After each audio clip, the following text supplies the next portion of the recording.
জায়গায় জয়পুরহাটে ওয়াজ করলাম, এক যুবক বলে হুজুর বউকে সালাম দিতে শরম লাগে। আমি তখন বললাম বিয়ে করছো তুমি? কয় কি কোন হুজুর, 3টা সন্তানের বাপ আমি।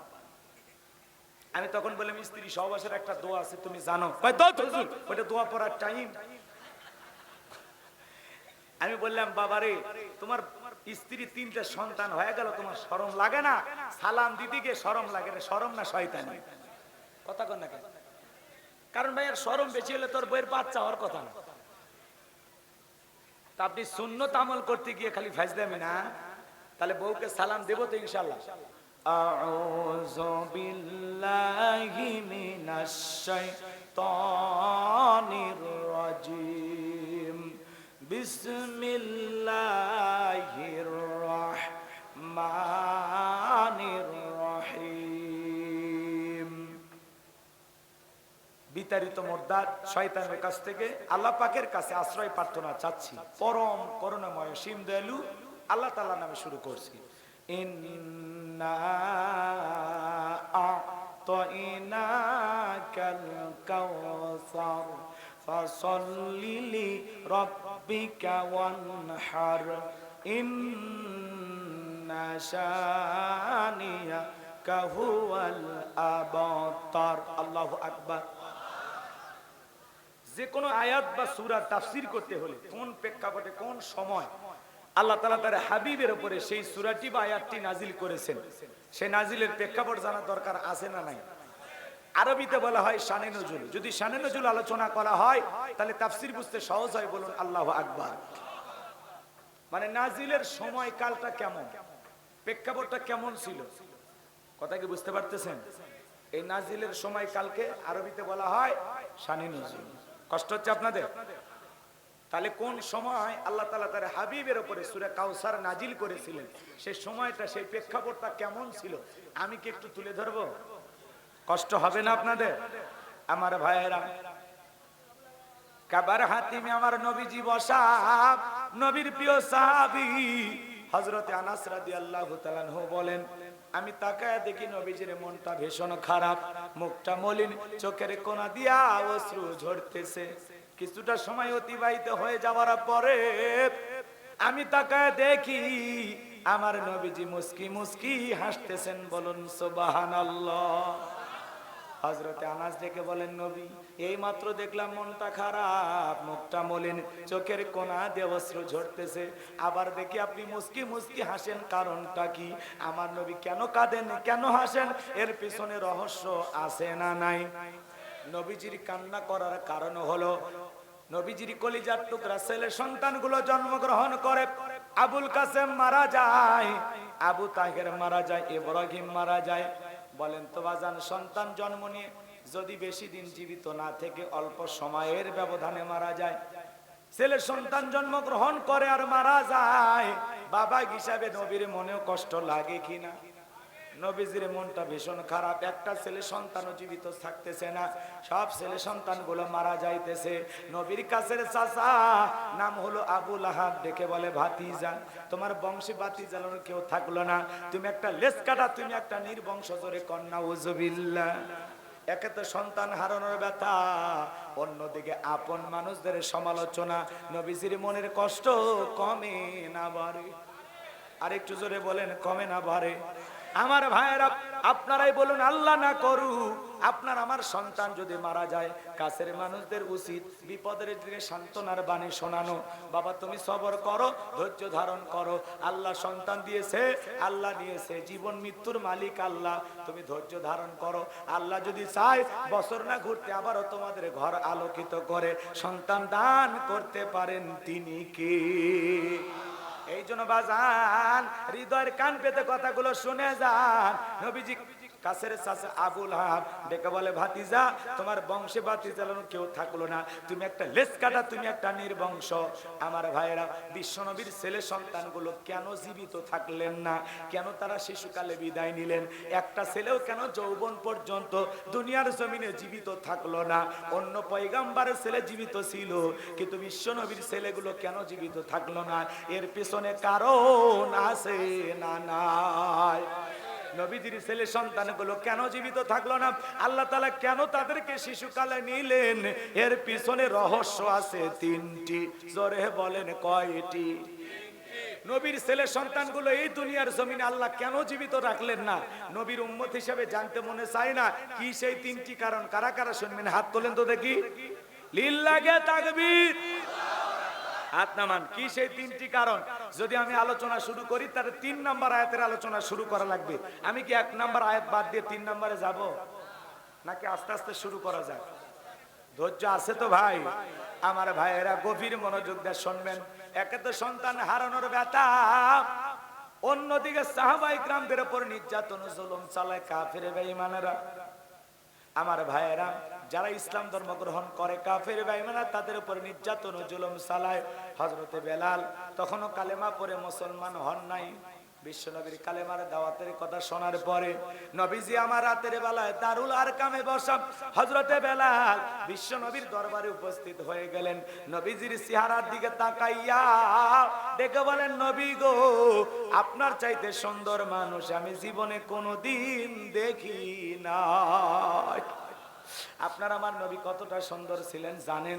হযরতে জাবের রাদিয়াল্লাহু তাআলা আনহু বলেন, পূর্ণিমার রাত আমি রাসূলের বাড়িতে গিয়েছিলাম। সেদিন দেখেছিলাম চাঁদ উদয় হয়েছে 2টা, একটা চাঁদ আসমানে আর একটা চাঁদ জমিনে। আমি একবার আসমানের চাঁদের দিকে তাকাই আর একবার বিশ্বনবীর চেহারার দিকে তাকাই। হযরতে জাবের রাদিয়াল্লাহু তাআলা আনহু বলেন, ওই আকাশের পূর্ণিমার চাঁদের চাইতেও বিশ্বনবীকে আমার কাছে বেশি সুন্দর মনে হয়।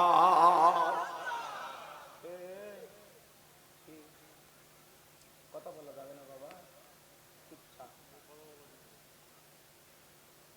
আপনার আমার নবী কতটা সুন্দর ছিলেন জানেন? আম্মা জান আয়েশা ডেকে বলেন, যারা ইউসুফ নবীর চেহারার দিকে তাকাইয়া ফল কাটতে গিয়ে আঙ্গুল কেটে ফেলে দিয়েছিল, ওরা যদি বিশ্ব নবীর চেহারার দিকে তাকাইতো, শুধুমাত্র আঙ্গুল নয়, আঙ্গুল কাটতে কাটতে হাত কাটতে কাটতে কখন যে নিজের কলিজা কেটে দুফাক করে দিত, মুহূর্তের জন্য টের পাইতো না। আপনার আমার নবী এতটাই সুন্দর। নবীর সম্মান মর্যাদা আমরা বুঝি না। কেমন নবীর উম্মত হইছি, কেমন দামি নবী জীবনে পাইছি, আপনি আমি বুঝি না। এক জায়গায় যা বললাম, ভাই বলেন তো আমাদের নবীর নাম কি? বলে হুজুর আব্দুল কাদের জিলানী। পীর সাহেবের নাম মুখস্থ আছে, কিন্তু কপাল পোড়া রসুলের নামটাও বলতে পারে না। এমন মুসলমান আমাদের সমাজে আছে না? না। আম্মা জান আয়েশা ডেকে বলেন, দুনিয়ার মানুষ, তোমাদের একটা সূর্য আছে, আমি আয়েশার একটা সূর্য আছে। তোমাদের সূর্য উদয় হয় দিনের বেলায়, আর আমি আয়েশার সূর্য উদয় হয় রাতের বেলায়। আম্মা জান আয়েশা একদিন সেলাইয়ের কাজ করতেছিলেন, হাত থেকে সুইটা পড়ে গেল, বাতিতে কোনো তেল ছিল না, বাতি জ্বালাইতে পারলেন না।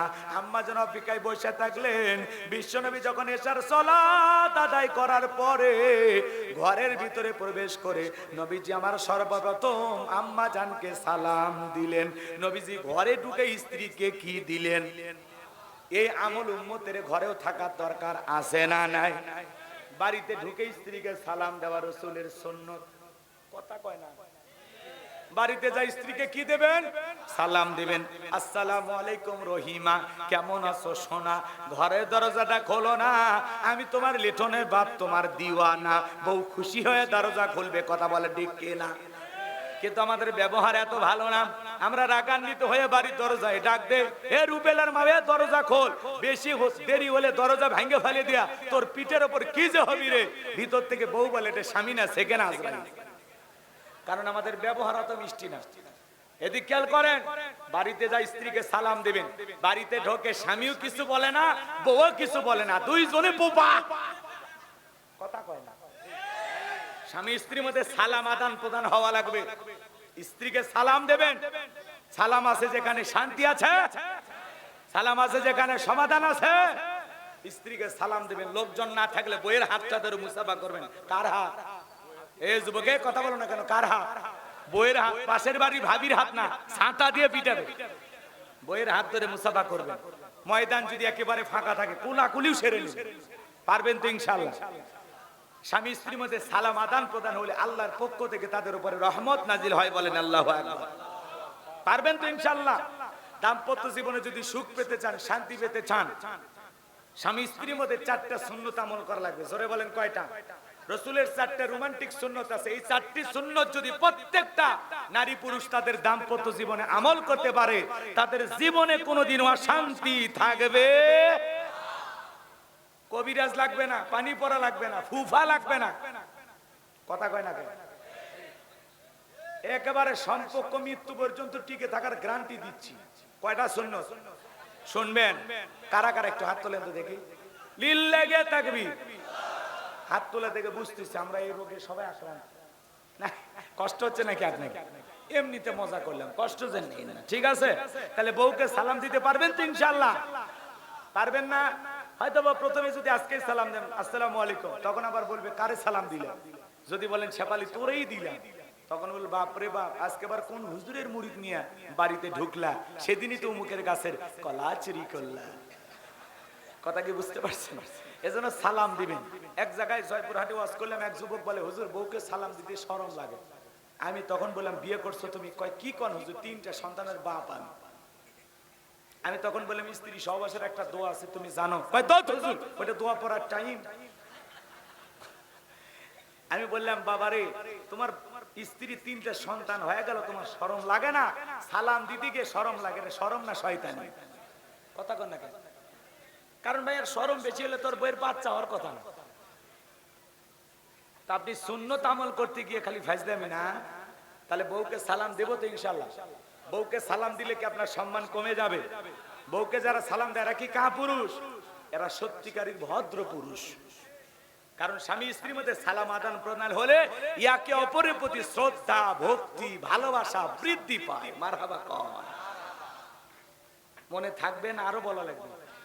একটু অপেক্ষা করেন, শেষে মা বোনেরা আসছে, ওদের জন্য কিছু বলার দরকার আছে না নাই? ওদের জন্য স্পেশাল বরাদ্দ আছে। যুবক যারা আছো নিরাশ হয় না, তোমাদের জন্য মাথার মধ্যে সেভ করা আছে, মাথার মেমোরি সেভ করা আছে, সময় মতো ডাউনলোড দিয়ে শোনায় দিবে। একটু খালি অপেক্ষা করো। লিল্লাহি তাকবীর। আমার ভাইয়েরা, আম্মা জান আয়েশা ডেকে বলেন,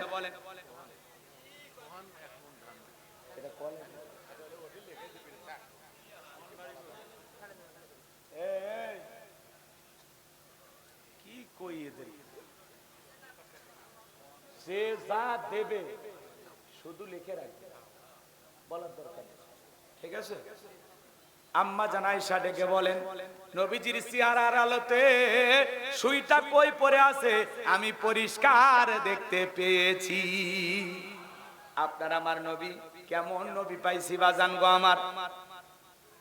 গভীর মনোযোগ দিয়ে শুনবেন। বিশ্ব নবী যখন জমিনের উপরে পথ চলতেন, আসমানের মেঘ এসে ছায়া প্রদান করত। যেই নবীর চেহারার উপরে মশা মাছি পড়া হারাম। নবী যখন ঘেমে যেতেন, আম্মা জানেরা রসুলের ঘামগুলো শিশির ভিতরে জমা করে রাখতেন। বিশেষ দিনে রসুলের দেহের ঘামগুলো সুগন্ধি হিসাবে ব্যবহার করা হতো। যেই নবী আসমানের চাঁদের দিকে ইশারা করলে চাঁদ 2 টুকরা হয়ে যায়, জমিনে পা তুললে আল্লাহ পাকের আরশে আজিমে পৌঁছে যায়। যে নবী হ্যাঁ বললে আল্লাহ রাব্বুল আলামিন तमाम পৃথিবীবাসীর জন্য হালালে পরিণত করে দেন। যে নবী না বললে পুরো পৃথিবীবাসীর জন্য আল্লাহ হারামে পরিণত করে দেন। যেই ছাগলের স্তনে দুধ নাই, বিশ্ব নবীর হাত মোবারক লেগে গেলে সেই ছাগলের স্তনে দুধে পরিপূর্ণ হয়ে যায়। নবীর সম্মান মর্যাদা আমরা অনেকেই বুঝি না।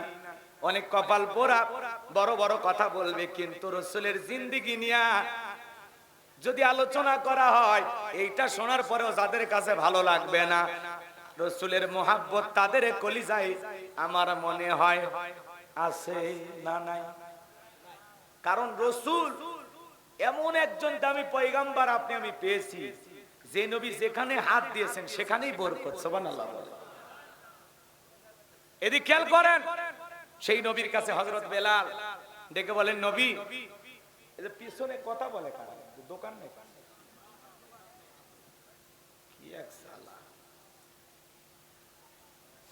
একটু নীরব নিস্তব্ধ থাকলে ভালো। একজন কমিটিতে বলে দেন পিছনে যেন কেউ পেছন না করে, আওয়াজগুলো কানে আসতেছে।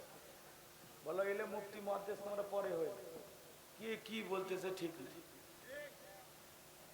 আর যদি কেউ বেশি ওয়াজ পারে ওকে নিয়ে আসো, মাইকে লাগিয়ে দেই।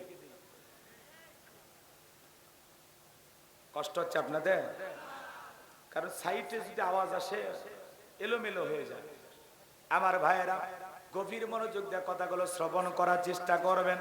হযরতে বেলাল ডেকে বলেন, নবী গো, আমারে কালেমা পড়াইয়া দেন, আমি মুসলমান হতে চাই। বিশ্ব নবী তখন হযরত বেলালকে কালেমা পড়ে মুসলমান বানায় দিলেন। লা ইলাহা ইল্লাল্লাহু মুহাম্মাদুর রাসূলুল্লাহ সাল্লাল্লাহু আলাইহি সাল্লাম। হযরতে বেলাল কালেমা পড়ে মুসলমান হয়ে গেল। আমার নবী ডেকে বলে, বেলাল, ইসলামের অবস্থা কোন ভালো না, কালেমা পড়ে আপাতত প্রকাশ করা যাবে না। আপনারাই বলেন তো বাজান, ইসলামের অবস্থা কি সব সময় ভালো থাকে? মক্কা নগরীতে বিশ্বনবী 3 বছর গোপনে দাওয়াত দিয়েছে, প্রকাশ্যে আল্লাহর নাম পর্যন্ত নেওয়া যাইতো না। তার মানে অবস্থাটা কেমন ছিল? আজ পৃথিবীর দিকে তাকায় দেখেন, তামাম পৃথিবীর জালেম আর বেঈমানেরা ঐক্যবদ্ধ হয়েছে ইসলাম আর মুসলমানকে বিদায় করে দেওয়ার জন্য। কথা বলেন ঠিক কি না? আজও তামাম পৃথিবীতে মুসলমানের রক্ত নিয়ে জালেমেরা খেলা করে, তামাম পৃথিবীর স্বৈরাচারী জালেমেরা মুসলমানের রক্ত দিয়ে হাত রাঙাচ্ছে। কথা বলেন ঠিক কি না? কিন্তু মনে রাখবেন, জালেমের জুলুম যতই হোক না কেন, জালেমদের শেষ পরিণতি হলো পরাজয়, ইমানদারদের শেষ পরিণতি হলো বিজয়। ওই নেতানিয়াহু সহ যে সমস্ত জালেমেরা ফিলিস্তিনি মুসলমানদের রক্ত নিয়ে খেলা করতেছে, ওদের জীবনের পরিণতি নমরুদ ফিরাউনের চাইতে ভয়ঙ্কর হবে। কাশ্মীরে মুসলমানকে মারে যারা, বলেন তো এরা কি কখনো মুসলমানের বন্ধু হতে পারে? আমার ভাইয়েরা, লম্বা হবে, লম্বা করব না। আজও তামাম পৃথিবীর জালেমেরা ঐক্যবদ্ধ হয়েছে ইসলাম আর মুসলমানকে বিদায় করে দেওয়ার জন্য। কিন্তু ওরা ষড়যন্ত্রকারী যতই ষড়যন্ত্র করুক, কোনো লাভ হবে না। ইসলাম আর মুসলমান থাকবে ততদিন, কিয়ামত হবে না যতদিন। এই জন্য ওরা ষড়যন্ত্র করবে, সংখ্যা কমে যেতে পারে, নির্যাতন জুলুমে কিছু মানুষ প্রাণ দিতে পারে, কিন্তু মুসলমানকে নিশ্চিহ্ন করার শক্তি পৃথিবীর কোন জালেমের নাই। কথা ক্লিয়ার? আমার ভাইয়েরা, হযরত বেলাল ডেকে বলেন, নবী, আমার জীবনের কোনো দাম নাই। আমার মনে তোমাকে বলেছিলাম, উর্দুম্বা ছাগল পেশাব পায়খানা করে দেয়, ওই ঘরে থাকতে আমার বড় কষ্ট হয়, আমার জন্য আলাদা ঘরের ব্যবস্থা করে দেন। ওমায় ডেকে বলে, বেলাল, উর্দুম্বা ছাগলের দাম আমার কাছে আছে, কিন্তু তোর মতো কালো হাফসি বেলালের দাম আমার কাছে নাই। ও নবী, আমার জীবনের কোনো দাম নাই, আপনি শুধু আমাকে দোয়া করে দেন, মৃত্যু পর্যন্ত যেন কালেমার পথে টিকে থাকতে পারি। আমার ভাইরা, হযরতে বেলাল চলে গেলেন। পরের দিন সকালবেলা সূর্য উদয় হয়ে গেছে, অনেকটা বেলা হয়ে গেছে। হযরত বেলাল দরজা খোলে না। অন্যান্য চাকর বাকর যারা আছে এরা নানিষ্ঠে চলে গেছে উমাইয়ের কাছে, যা বলে, নেতা, এখন পর্যন্ত বেলাল দরজা খোলে নাই, তাই নাকি? বলে, হ্যাঁ চলো। এইবার হযরতে বেলালের দরজায় ডাক দেন, এই বেলাল দরজা খোল। হযরতে বেলাল দরজা খোলে না, জোরে করে ধাক্কা মারছে, দরজা খুইলা গেছে।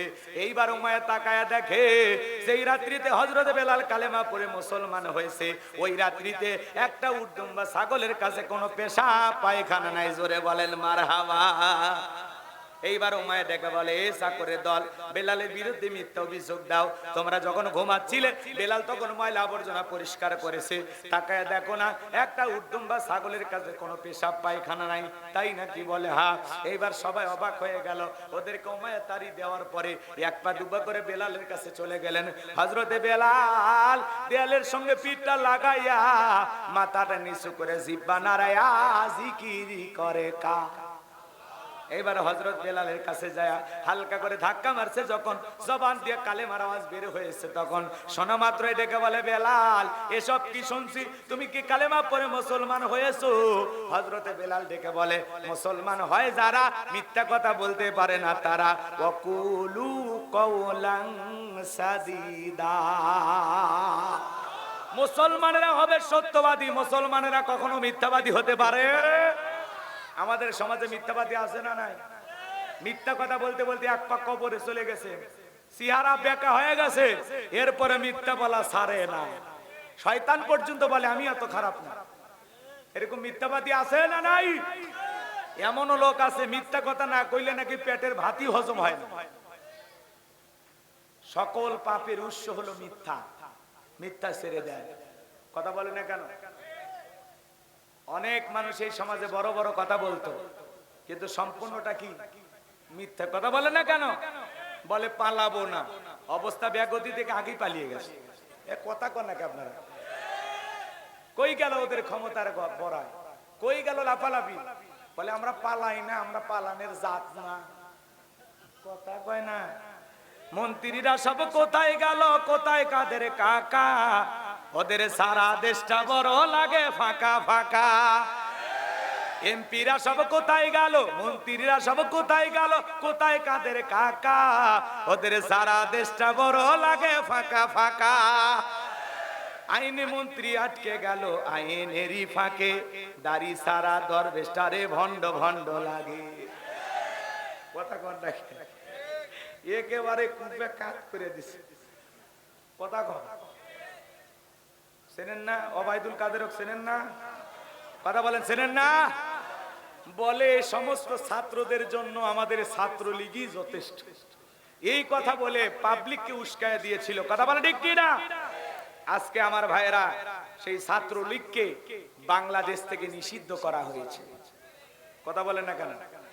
একটু জোরে বলবেন আলহামদুলিল্লাহ। আর একটু জোরে বলেন। ছাত্র সংগঠন থেকে তাদেরকে নিষিদ্ধ করা হয়েছে। আমার ভাইয়েরা আজকে বুধবার স্বরাষ্ট্র মন্ত্রণালয়ের প্রজ্ঞাপনের সিদ্ধান্তের কথা জানানো হয়েছে। বৈষম্য বিরোধী ছাত্র আন্দোলনের মাধ্যমে যারা এদেশে জাতীয় নাগরিক কমিটি আজ সন্ধ্যায় এক সংবাদ সম্মেলনে বলেছেন ছাত্রলীগকে নিষিদ্ধ করতে আগামীকাল বৃহস্পতিবার পর্যন্ত সময় বেঁধে দেওয়া হয়েছিল।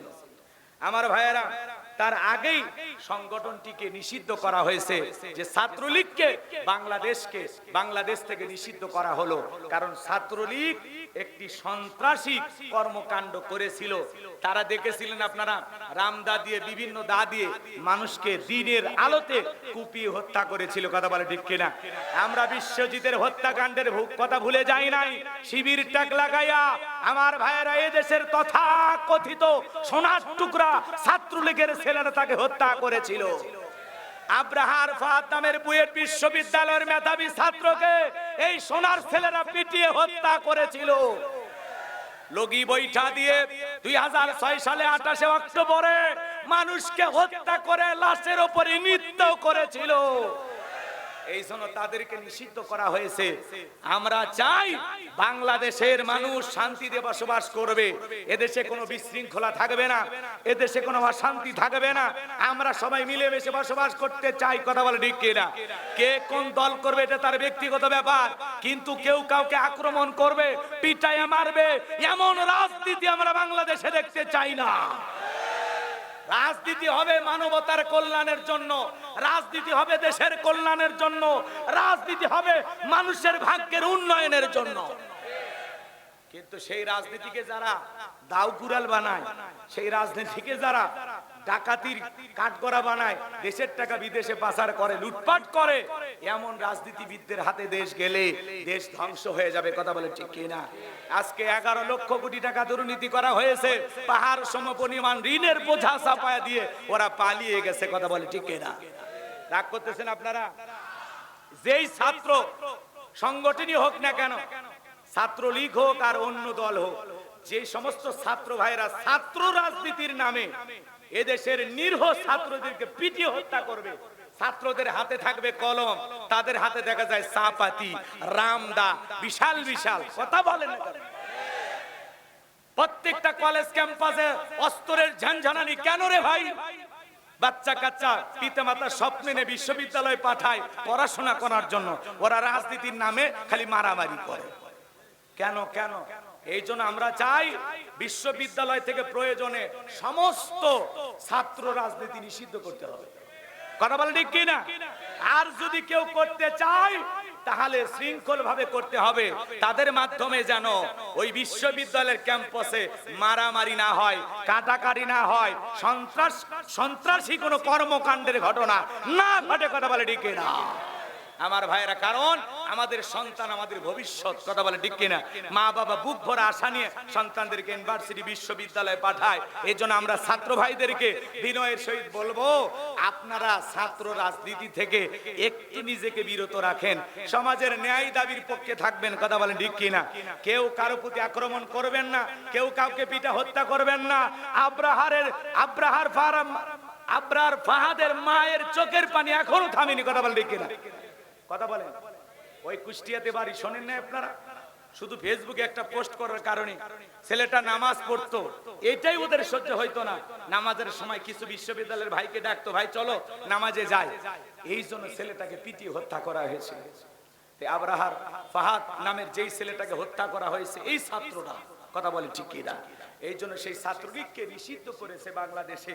আমরা বলতে চাই, ছাত্র রাজনীতি যারাই করবে, এই রাজনীতি যেন মানুষের প্রাণ নাশের ঘটনা না ঘটায়, কোনো মানুষের প্রতি আক্রমণ না করে, কোনো মানুষকে যেন পিটায়ে হত্যা না করে। কথা বলে ঠিক কিনা? আমরা আমাদের সন্তানদের ভবিষ্যৎ প্রজন্ম যারা, এদের আমরা সুস্থ রাজনীতিতে দেখতে চাই। কথা বলে ঠিক কিনা? তারা শৃঙ্খল হবে, ভদ্র হবে, নম্র হবে, বিনয়ী হবে, তারা মানব দরদি হবে। কথা বলে ঠিক কিনা? তারা শেখার জন্য গেছে, সেখান থেকে তারা মানুষের মতো মানুষ হবে। আল্লাহ বাংলাদেশের সমস্ত ছাত্র ভাইদেরকে সঠিক বুঝ দান করেন। জোরে বলুন আমিন।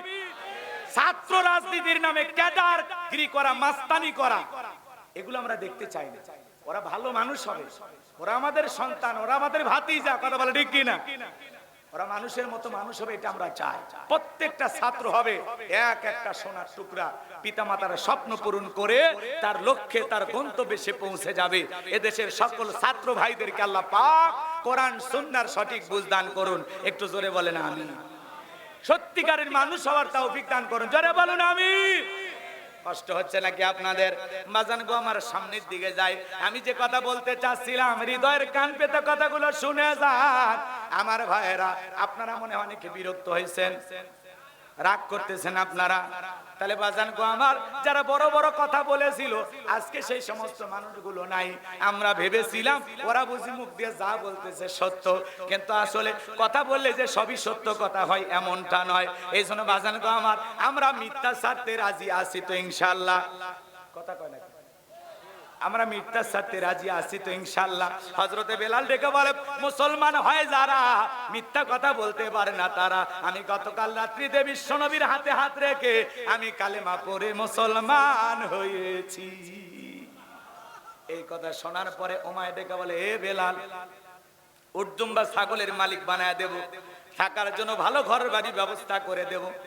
বেলাল রে, এখনো সময় আছে, আব্দুল্লাহর বেটা মুহাম্মদ সাল্লাল্লাহু আলাইহি সাল্লামের ধর্মটা ত্যাগ করো। হযরতে বেলাল ডেকে বলে, ও উমাইয়া, দুনিয়ার পার্থিব সম্পদের বিনিময়ে বেলাল তার ঈমান বিক্রি করবে না। জোরে বলেন আল্লাহু আকবার। বেলালের মতো যারা খাঁটি ইমানদার, এরা টাকার কাছে ঈমান বিক্রি করতে পারে না। এইবার উমাইয়া ডেকে বলে, আমার কথা না শুনলে বড় নেতা আবু জেহেলকে খবর দেব।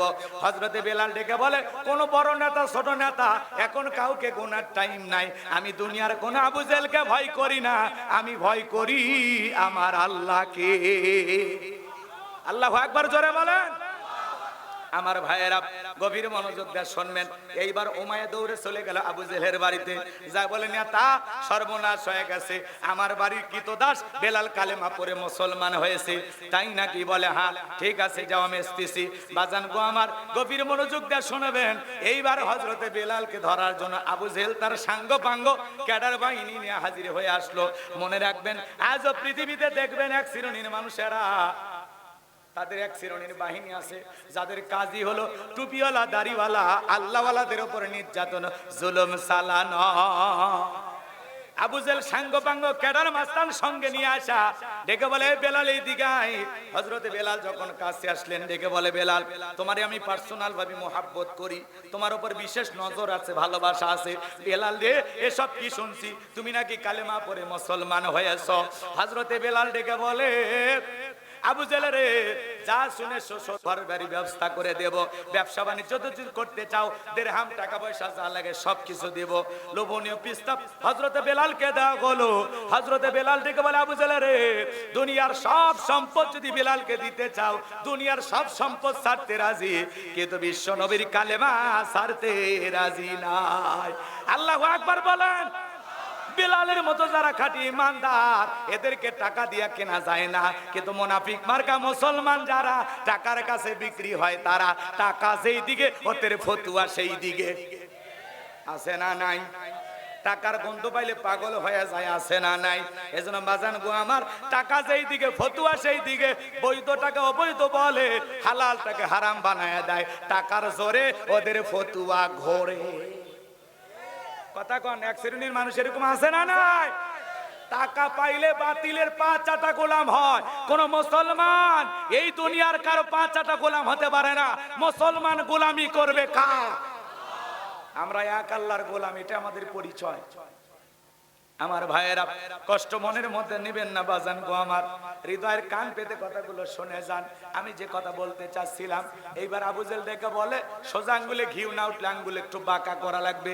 এই কথা বলে যুবকদেরকে লেলিয়ে দিল, বেলালকে চাবুক দিয়ে পিটাও। হযরত বেলালকে চাবুক দিয়ে পিটানো শুরু করা হলো। এ বাজান গো আমার, বেলালকে যত জোরে চাবুক মারে, বেলাল তত জোরে আল্লাহর কালেমার জিকির করে। এইবারে চাবুক দিয়ে পিটাইতে পিটাইতে কালো চামড়া ফেটে রক্ত ঝরতেছে বাজার। আবু জেল ডেকে বলে বেলাল রে, পিটতে পিটতে কালো চামড়া ফেটে রক্ত ঝরতেছে, তারপরে কি নবী মুহাম্মাদের কালেমা ছাড়বি না? হযরত বেলাল ডেকে বলে আবু জেল, মারতে মারতে যদি মেরেও ফেলে দাও, জীবনটা দিতে রাজি, কিন্তু বিশ্ব নবীর কালেমা ছাড়তে রাজি নাই। এইবার আবু জেল ডেকে বলে বেলালের পায়ে রশি লাগাও। হযরতে বেলালের পায়ে রশি লাগাইয়া উটের পায়ে বেঁধে মরুভূমির উত্তপ্ত গরম বালিতে ছেঁচড়াইয়া ছেঁচড়াইয়া নেয়া ঘোড়া গলো। আরবের বালিগুলো এত গরম, বাজান চাল দিলে মুড়ি হয়ে যায়। সেই গরম বালিতে হযরত বেলালকে ছেঁচড়াইয়া নিয়ে ঘোড়া হলো। বাবলা গাছের কাঁটাগুলো জিহ্বার ভিতরে পেরেকের মতো মারা হলো। বিকেল বেলা ডেকে বলে বেলাল, চাবুক দিয়ে পিটাইলাম, পায়ে রশি লাগাইয়ে নিয়ে ঘুরলাম, বেলাল রে এত নির্যাতন জুলুম করা হলো, তারপরে কি আব্দুল্লাহর বেটা মুহাম্মদ সাল্লাল্লাহু আলাইহি সাল্লামের ধর্ম ত্যাগ করবি না? হযরতে বেলাল ডেকে বলে আবু জেল রে, মারতে মারতে যদি মেরেও ফেলে দাও, বিলালের নিঃশ্বাস থাকবে যতদিন, বেলাল ইসলামের পথে টিকে থাকবে ততদিন। ইসলাম আলারা নির্যাতন জুলুমের ভয় পায় না, কথা বলে ঠিক কিনা? ওরা মামলা হামলা দিয়ে নানা নির্যাতন জুলুম করেছে, এরপরেও একজন মুসলমানকেও ইসলামী আন্দোলন থেকে ওরা সরাইতে পারে না। কথা বলে না কেন?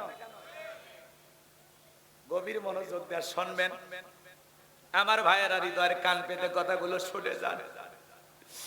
এইবার আবু জেল থেকে বলে বেলালের বুকের উপরে পাথর চাপায়া দাও। কয়েকজন যুবক মিলে বিশাল একটা পাথর নিয়ে আইসা একটা রুমের ভিতরে হযরত বেলালকে ঢোকায়া দিয়া বুকের উপরে বিশাল বড় একটা পাথর চাপায়া দিল। আবু জেহেল মনে মনে ভেবে নিল এই পাথরের চাপার আঘাতে বেলাল মারা যাবে। এই কথা ভেবে কাফেররা চলে গেল। হযরতে বেলালের বুকের উপরে পাথর, হাতে পায়ে রশি দিয়া বাঁধা, এরপরেও জিহ্বা নাড়ায়া জিকির করে কার। চোখের পানি পড়তেছে, বেলাল তবুও জিহ্বা নাড়া আল্লাহর জিকির করে। ও গাইবান্দার বাবাজিরা, আপনাকে জিকির করার জন্য তো কেউ পিটাই না, মারে না? মারে? এই গোবিন্দগঞ্জের ভাইরা, জিকির করার জন্য আপনাকে কেউ মারে? মারে না। তারপরে আমরা আল্লাহর জিকির করি না। ভাই, জিকির করার জন্য আলাদা সময় লাগে না? নামাজ পড়তে পড়তে, এদিক খেয়াল করেন, নামাজ পড়ে আপনি বাড়িতে হেঁটে যাচ্ছেন, হাঁটতে হাঁটতে জিকির করা যায়, দোকানদারি করতে করতে জিকির করা যায়, মাঠে কাজ করতে করতে জিকির করা যায়, রিক্সা ভ্যান চালাইতেছেন, রিক্সা ভ্যান চালাতে চালাতে জিকির করা যায়, যখন খুশি তখন জিকির করা যায়। জিকির করার জন্য আলাদা সময় লাগবে না। হাদিস শরীফের ভিতরে আসছে, যার জিহ্বাটা আল্লাহর জিকিরে ভিজা থাকবে, ওই জিহ্বাওয়ালা মানুষ কোনোদিন জাহান্নামের আগুনে জ্বলবে না। সুবহানাল্লাহ। আল্লাহ তাআলা বলেন, ফাযকুরুনি আযকুরুকুম ওয়াশকুরুলি ওয়ালা তাকফুরুন। তোমরা আমারে স্মরণ করো, আমি আল্লাহ তোমাদেরকে স্মরণ করব। কৃতজ্ঞতা প্রকাশ করো, অকৃতজ্ঞ হয়ো না। তাহলে সব সময় জবানে জিকির জারি রাখতে হবে কার? আমার ভাইয়েরা, হযরতে বেলাল জিহ্বা নাড়া আল্লাহর জিকির করে আর ডেকে বলেন, আল্লাহ তুমি তো সেই আল্লাহ, নমরুদের আগুনকে যদি ইব্রাহিমের জন্য ফুলের বাগান বানায় দিতে পারো, ও আল্লাহ তুমি কি পারো না? বেলালের বুকের উপরে পাথর থাকার কারণে তোমার মতো মালিকের জিকির করতে বড় কষ্ট হয়। আল্লাহ তুমি কি পারো না বেলালের বুকের পাথরটাকে তুলার মতো নরম বানায় দিতে? হযরতে বেলাল দোয়া করতে দেরি, আসমানের মালিক আল্লাহ দোয়া কবুল করতে দেরি করে নাই। আমার আল্লাহ বেলালের বুকের পাথরটাকে তুলার মতো নরম বানিয়ে দিয়েছে। এইবার বেলালের নিঃশ্বাসের সাথে পাথর ওঠে আর নামে। আশিক রাসূল বেলাল, নবীর পাগল বেলাল, নবীকে কত ভালোবাসতেন জানেন? বিশ্ব নবী যখন মক্কা নগরীতে পথ চলতো, হযরত বেলাল একবার ডানে যায় আর একবার বামে যায়। আমার নবী ডেকে বলে, বেলাল বুঝি না, একবার ডানে যাও আর একবার বামে যাও, ব্যাপারটা কি? হযরতে বেলাল ডেকে বলে, নবী গো, মক্কার কাফেররা হলো আপনার শত্রু। আমি মনে মনে ভাবি, ওরা যদি ডান থেকে তীর নিক্ষেপ করে, ওই তীরটা যেন সর্বপ্রথম বেলালের বুকের ভিতরে ঢোকে। আবার যদি বাম থেকে তীর নিক্ষেপ করে গো নবী, ওই তীরটা যেন সর্বপ্রথম আমি বেলালের বুকের ভিতরে ঢোকে। আমি বেলাল মারা গেলে ইসলামের ক্ষতি হবে না, আপনি নবী মারা গেলে ইসলাম আর মাথা উঁচু করে সামনের দিকে দাঁড়াতে পারবে না। নিজের জীবনের বিনিময়ে বিশ্ব নবীকে আগলায় রাখতেন বেলাল। তারা ছিলেন সত্যিকারী আশিকে রাসূল। সাইনবোর্ড লাগালে আশিকে রাসূল হওয়া যায় না। ব্যানার বানায়া, গেট বানায়া 63 দিন ঈদে মিলাদুন নবী পালন করলে আশিকে রাসূল হওয়া যায় না।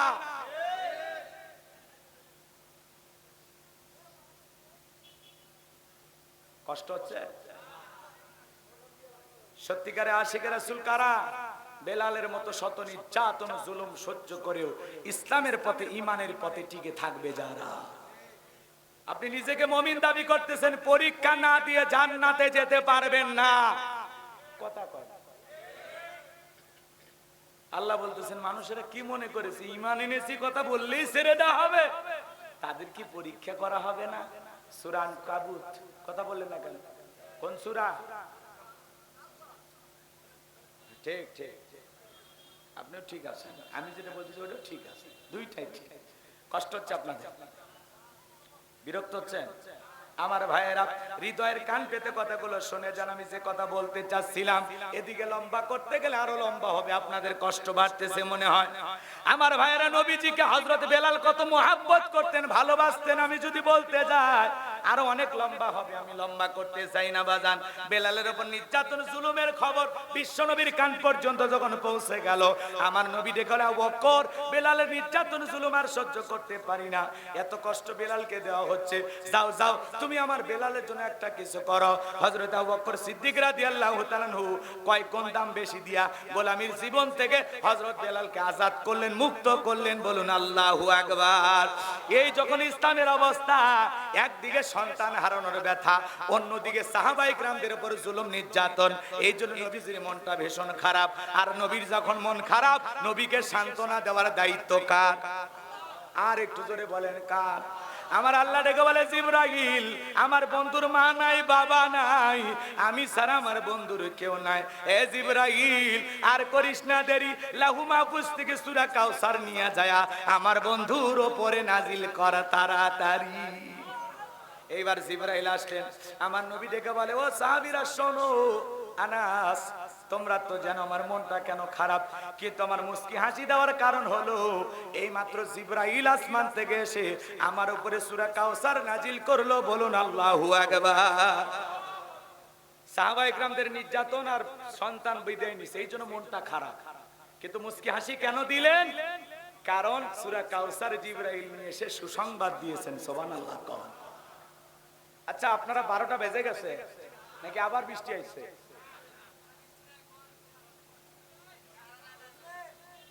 আচ্ছা হোক, দুই একজন ওটা বসা করবে, ধানের মধ্যে পাতান থাকে, সবার তো আর সব কথা মাথায় ঢুকবে না। ওই যে একটা কইতে চাইলাম না, রাগ করছেন মনে হয়, ওই যে ওরা পালিয়ে গেল। অনেকে বলে পালিয়ে গেছে, এগুলো বলে লাভ কি? না, আমরা আসলে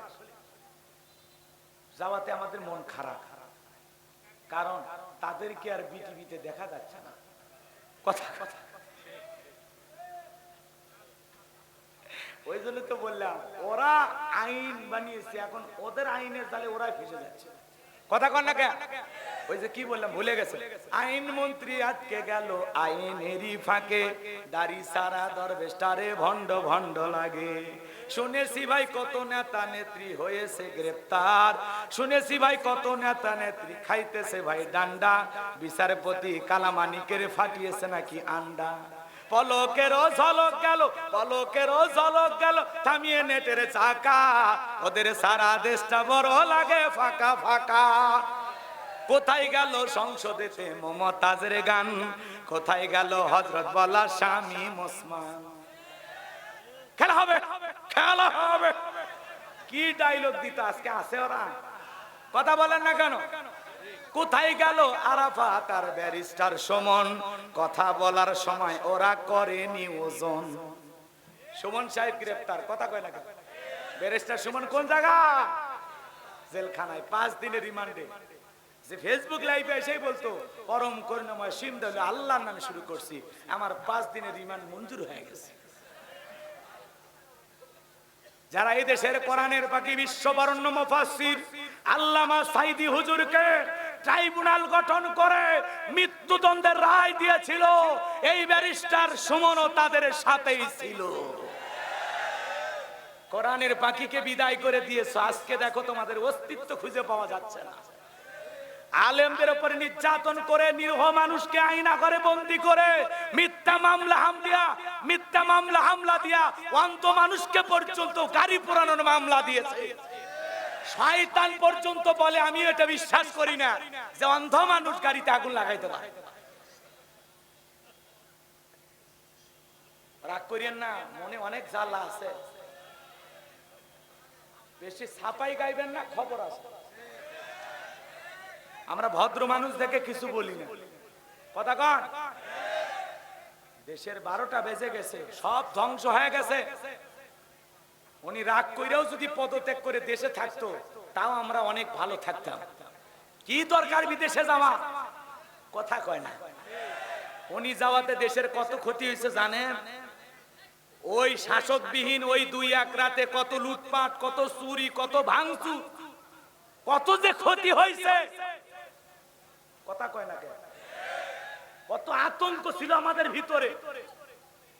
উনি পদত্যাগ করে যদি দেশে থাকতো এত ক্ষতি হইতো না। এই জন্য অনেকে বড় বড় কথা বলবে, বলতে দেন, চাপাবাজের অভাব নাই, কথা কোন ঠিক কিনা? কিন্তু আমরা বলবো আমরা ভদ্রলোক, এজন্য কিছু বলতেছি না। রাগ করতেছেন আপনারা, করেন, সমস্যা নাই। আর জীবনে আপনাদের এলাকায় আসবো না, সমস্যা আছে আমার ভাইয়েরা। তারপরে হক কথা বলাই লাগবে, কথা ক্লিয়ার?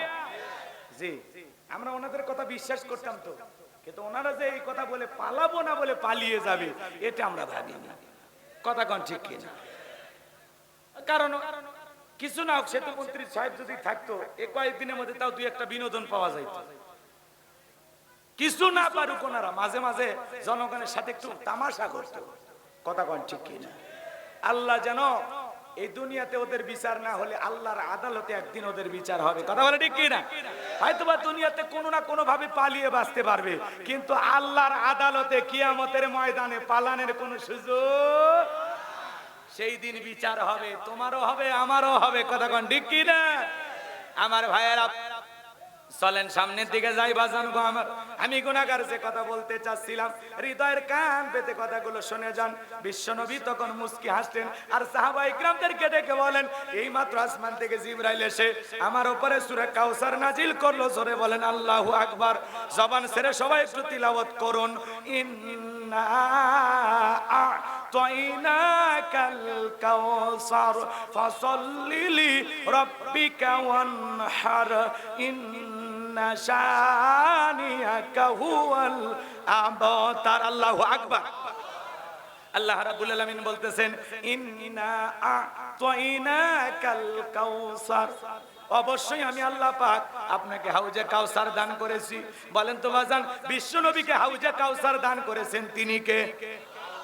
আল্লাহ পাক দুনিয়ার অন্য কোন নবী রাসূলকে হাউজে কাউসার গিফট করেন নাই। আপনার আমার নবীকে আল্লাহ পাক হাউজে কাউসার দান করেছেন। ইন্না আ'তাইনাকাল কাউসার ফাসাল্লি লিরাব্বিকা ওয়ানহার ইন্না শানিয়াকা হুয়াল আবতার। আল্লাহু আকবার। ইন্না আ'তাইনাকাল কাউসার, অবশ্যই আমি আল্লাহ পাক আপনাকে হাউজে কাউসার দান করেছি। এই হাউজে কাউসারের পানি মধুর চাইতে মিষ্টি, দুধের মতো সাদা, পানির চাইতে ক্লিয়ার। কঠিন কিয়ামতের ময়দানে যেদিন বিচার দিবস কায়েম হয়ে যাবে, যেদিন জমিন হবে তামার জমিন, যেদিন সূর্য হাত মাথার উপরে চলে আসবে, যেদিন আল্লাহর আরশের ছায়া ছাড়া আর কোনো ছায়া থাকবে না, যেদিন মানুষ উলঙ্গ হয়ে কিয়ামতের ময়দানে দাঁড়াবে, আমার ভাইয়েরা, যেদিন মা তার সন্তানের পরিচয় দেবে না, ভাই ভাইয়ের পরিচয় দেবে না, স্বামী স্ত্রীর পরিচয় দেবে না, ওই কঠিন কিয়ামতের ময়দানে মানুষের জিহ্বা ঝুলে আসবে কুকুরের মতো নাভি পর্যন্ত। ওই কঠিন কিয়ামতের ময়দানে মানুষ দলে দলে হাঁফিয়ে পড়বে। বিশ্ব নবীর কাছে যাবেন হাউজে কাউসারের পানি পান করার জন্য। আমার নবী হাউজে কাউসারের পিয়ালা নিয়ে দাঁড়িয়ে থাকবেন। রসুলের হাতে এক পিয়ালা হাউজে কাউসারের পানি যদি কেউ পান করতে পারে, জান্নাতে ঢোকা পর্যন্ত তার আর তৃষ্ণা লাগবে না। কিয়ামতের একদিন, বিচার দিবসের একদিন হবে 50,000 বছরের সমান। বাবার কাছে সন্তান যাবে, অরিজিনাল বাবা, তারপরে বাবা বলবে আমি তো বিয়েই করি। কি বলবে? কি বলবে? বিয়েই করি। তুমি যে বলতেছো আমার সন্তান, আমি তো তোমাকে চিনতেছি না, দুনিয়ার যে আমি বিয়ে করছি তাই তো মনে নেই। তার মানে মানুষ নিজেকে নিয়ে এতটা পেরেশানি, এতটা ব্যস্তের ভিতরে থাকবে, বাবা সন্তানের কথা ভুলে যাবে, মা সন্তানের কথা ভুলে যাবে, ভাই ভাইয়ের কথা ভুলে যাবে, স্বামী স্ত্রীর কথা ভুলে যাবে। কথা বলেন ঠিক কিনা? আমার ভাইয়েরা গভীর মনোযোগ দিয়ে শুনবেন।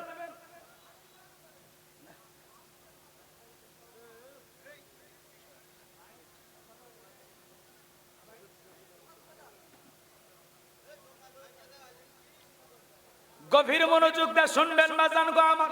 বিশ্ব নবীর হাতে এক পেয়ালা হাউজে কাউসারের পানি যদি কেউ পান করে, জান্নাতে ঢোকা পর্যন্ত তার তৃষ্ণা লাগবে না। বলেন সুবহানাল্লাহ।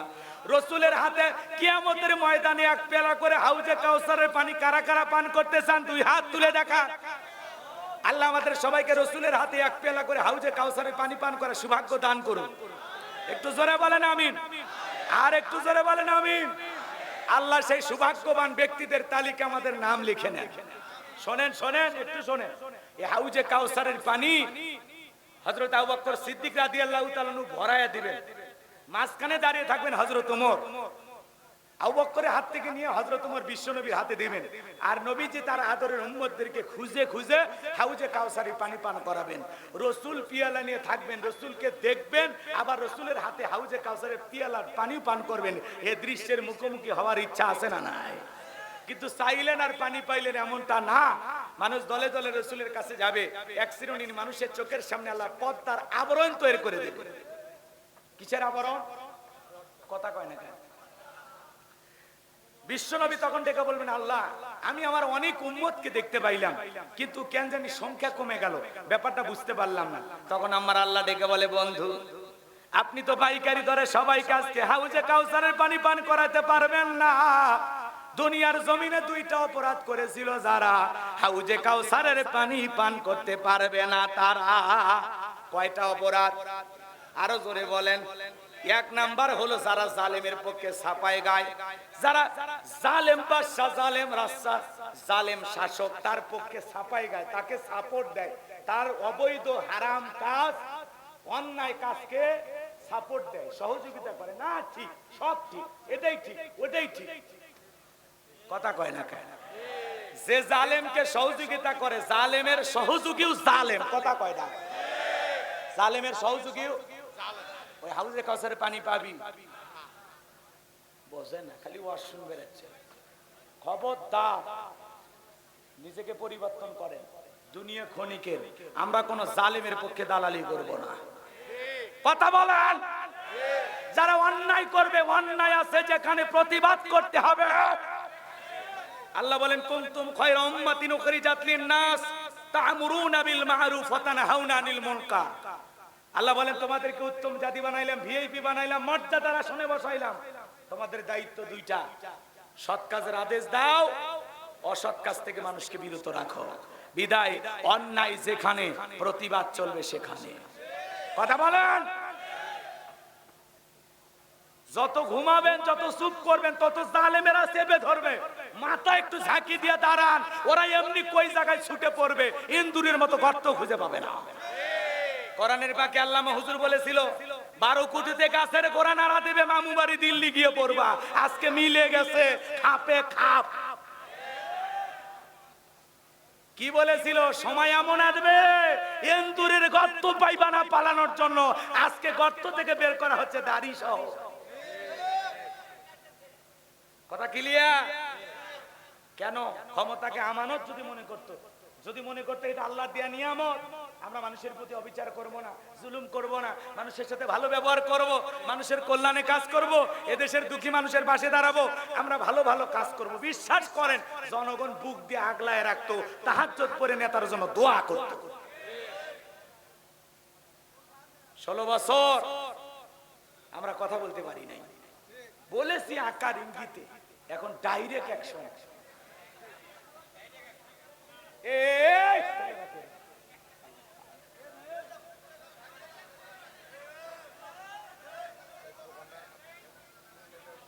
দোকান বন্ধ করে দেন। এত কথা বলবে, ফায়সা কথা বলে গালি দিচ্ছে। কারে গালি ধরে? ধরেন তো।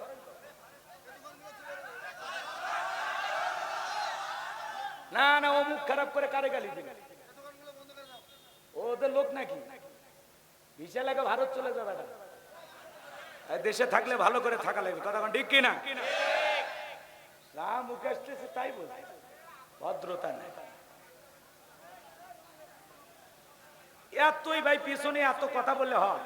তোমরা দোকানদারি করো, চুপচাপি করো, মুখে যা আসতেছে তাই বলতেছে।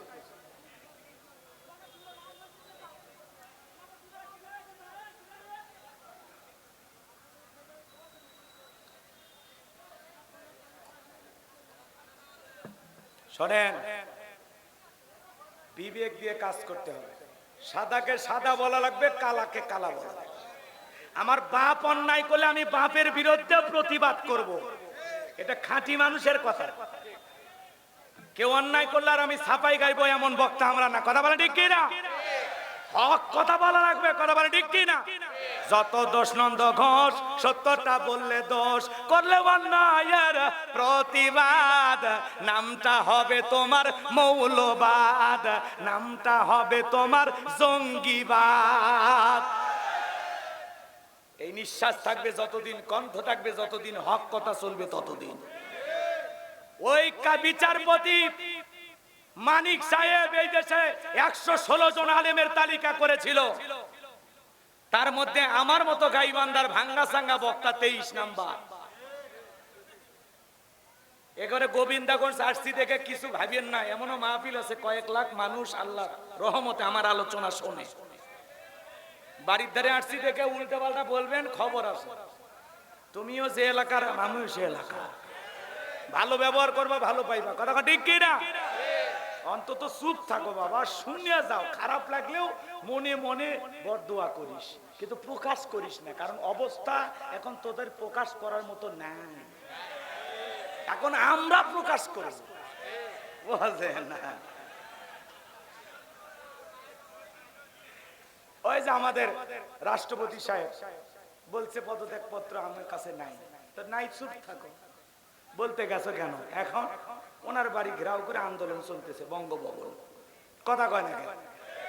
একটু রাষ্ট্রপতি থাকতো আরো 2-1 বছর, কিন্তু আর থাকা হচ্ছে, খুব তাড়াতাড়ি তাকে নামতে হবে। কথা কয় না কেন? চুপ্পু সাহেব চুপ করে থাকা দরকার। কথা বলে ঠিক কিনা? চুপ করে থাকলে, কারণ অবস্থা এখন বেগতি। কথা কন ঠিক কিনা? আমার ভাইরা লম্বা করার সুযোগ নাই। যে কথা আমি বলতে চাচ্ছিলাম, হাউজে কাউসারের পানি পাবে না তারা, দুনিয়ার জমিনে জালেমের কাজকে সহযোগিতা করত যারা। আর 2 নাম্বার, যারা রসুলের রেখে যাওয়া আদর্শ বাদ দিয়া এই দুনিয়ার জমিনে বেদাত চালু করে, ইসলামকে বাদ দিয়া যা খুশি তাই মান দুনিয়ার জমিনে চালু করার চেষ্টা করে, রসুলের আদর্শ বাদ দিয়া যারা দুনিয়ার জমিনে বেদাতের প্রথা চালু করে, তারা হাউজে কাউসারের পানি পাবে না। এইবার হাউজে কাউসারে পানি পেতে হলে কাজ করতে হবে দুইটি। জোরে বলেন কয়টি? পানি চাইলেন আর পাইলেন। আমি আপনাদের এলাকায় আসছি, একটা ছেলেকে বললাম বাবা আমার কাছে আসো, কিছু চকলেট হাতে দিলাম, একটা বদনা ধরা দিলাম, বাবা এক বদা পানি নিয়ে আমার সামনে আসো, আমি একটু উজু করবো। ছেলেটা চকলেট পাইয়া বদনা নিয়ে মারছে দৌড়, মাঝপথে আসার খাইয়ে পইরা গেছে, হাঁটু ছিলে গেছে, রক্ত বের হয়েছে। এইবার বাজান গো আমার কাছে যখন বদনা ভরে পানি নিয়ে হাজির, আমি তখন বলেছি বাবা এই পানি টানতে গিয়ে তোমার কষ্ট হয়েছে, ওই যে হাঁটু ছিলে গেছে, ব্যথা মনে হয় পাইছো, রক্ত মনে হয় বেড়েছে, চকলেট থাকার কারণে বলতেছে আমি এরকম কত পড়ে যায় আমার কিছুই হয় না। কথা কয় না কেন? আমার ভাইয়েরা কিয়ামতের ময়দানে রাসূলের হাতে এক পেয়ালা পানি যদি ভাগ্যে জুটে যায় আর আল্লাহর আরশের নিচে ছায়া যদি জুটে যায়, কিয়ামতের কঠিন দিন তার কাছে কঠিনে মনে হবে না, আল্লাহ সহজ করে দেবে। আর ওই মানুষ জান্নাতে যাবে, তার আর কোনো টেনশন থাকবে না। চিৎকার মেরে বলুন সুবহানাল্লাহ। তাহলে হাউজে কাউসারের পানি পান করতে গেলে কাজ করতে হবে দুইটি। দুইটা আঙ্গুল তুলে বলেন তো কাজ করতে হবে কয়টি? আর একটু জোরে বলেন কয়টি? আপনা মান আমার ভাইয়েরা, ও বাবাজিরা, হে গাইবান্দার বন্ধুগণ, গভীর মনোযোগ দিয়ে গুনাহগারের দিকে কান লাগাও। হাউজে কাউসারের পানি পান করতে গেলে কাজ করতে হবে দুইটি। ঠান্ডা পানি দেওয়া জুমানে সালাত আদায় করা লাগবে। নামাজের আলোচনা শুনে অনেক মানুষ নামাজ ধরেছে। আগে যারা পুরাতন নামাজ পড়তো, হঠাৎ করে নতুন একজন মুসল্লি যদি মসজিদে ঢোকে, তারে দেখে বলে বাপ রে বাপ, উত্তর পাড়ার বাদশা আবার কোন দিন নামাজ ধরলো। কথা কয়, ঠাট্টা বিদ্রুপ করে, হাসি তামাশা করে। মুরব্বীদেরকে সাবধান করব, খবরদার এরকম বলবেন না। আপনি দাওয়াত দিয়ে তো 2-4 জনকে মসজিদমুখী বানাইতে পারেন না, তো কেউ যদি মসজিদে আসে তখন আবার বলে দেখি তো তোর নামাজ কয়দিন থাকে, ও মানে মসজিদের সিসি ক্যামেরা, কে ঢোকে আর কে বের হয় খবর নেই। কথা কন। কেউ যদি মসজিদে আসে হঠাৎ করে নামাজ ধরেছে, দেখে তাকে উৎসাহ দেন, মসজিদে আসছো নামাজ পড়ার জন্য, এই দৃশ্য দেখে আমার দিলটা ভইরা গেছে, অন্তর থেকে দোয়া করি আল্লাহ যেন মৃত্যু পর্যন্ত মসজিদে এসে তোমাকে সালাত আদায় করার তৌফিক দান করে। আপনি দোয়া করে বুকে টানেন, কেন সমালোচনা করে দূরে ঠেলে দেন? ভালো হয়ে যান, এ মুরব্বি ভালো হয়ে যান, সাবধান করে দিলেন। ছোট বাচ্চা মসজিদে গেলে অনেক মুরব্বি বেয়াদবি করে, খবরদার। ছোট বাচ্চা দুষ্টুমি করবে, ট্যাপের পানি নষ্ট করবে, টুপি ধরে টান দিবে, জারি ধরে টান দেবে, কথা কি বোঝেন নাই? ছোট বাচ্চা তিরিং বিরিং করবে, যাই নামাজ একটু জড়াবে, ফ্যান ট্যান চালু করবে, এটা ছোট বাচ্চা 7-8 বছর 10 বছর বয়স, ও একটু তিরিং বিরিং লাফালাফি করবে, ও লাফালাফি করবে না। আপনি 70 বছরের মুরব্বি লাফ দিবেন, লাফ দিয়ে পড়লে আপনার কিছু খুঁজে পাওয়া যাবে। আর বয়সটাই দুষ্টুমি করে, কথা কয় না। ছোট বাচ্চা ওযু পারে না, ওরে বলেন ভাতিজা এখন ক্লাসে, ক্লাস 3-তে, হ্যাঁ তুমি কি পড়ো, আজকে পরীক্ষা হবে, আমি যেই কায়দায় ওযু করব, এইভাবে যদি তুমি ওযু বানাইতে পারো তাহলে 10 টাকা পুরস্কার। দেখবেন আপনার এই ছোট্ট 10 টাকার কৌশল খাটাইয়া ওই ছোট্ট বাচ্চা আপনি যেভাবে ওযু করবেন ঠিক আপনার মতো ওইভাবে ওযু করবে, ওই 10 টাকার আশা। কথা কি ঠিক আছে?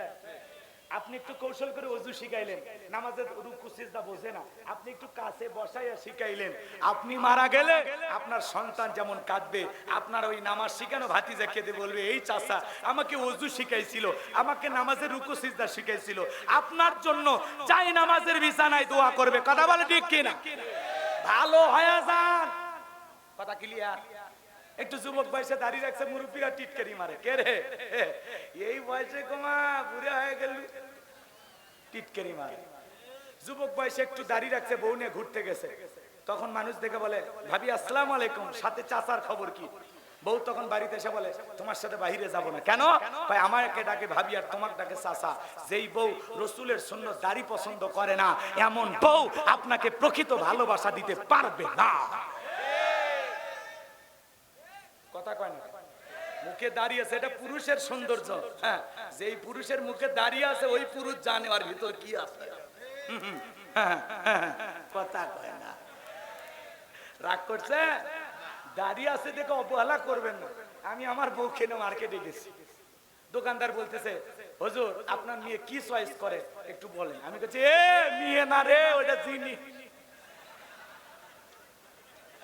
এরকম মানে দাড়ি দেখে মনে করে হুজুরের বিশাল বয়স হয়ে গেছে। কথা কয় ঠিক কিনা? রাগজান কইরেন না বাজান গো আমার, মন খারাপ করবেন না।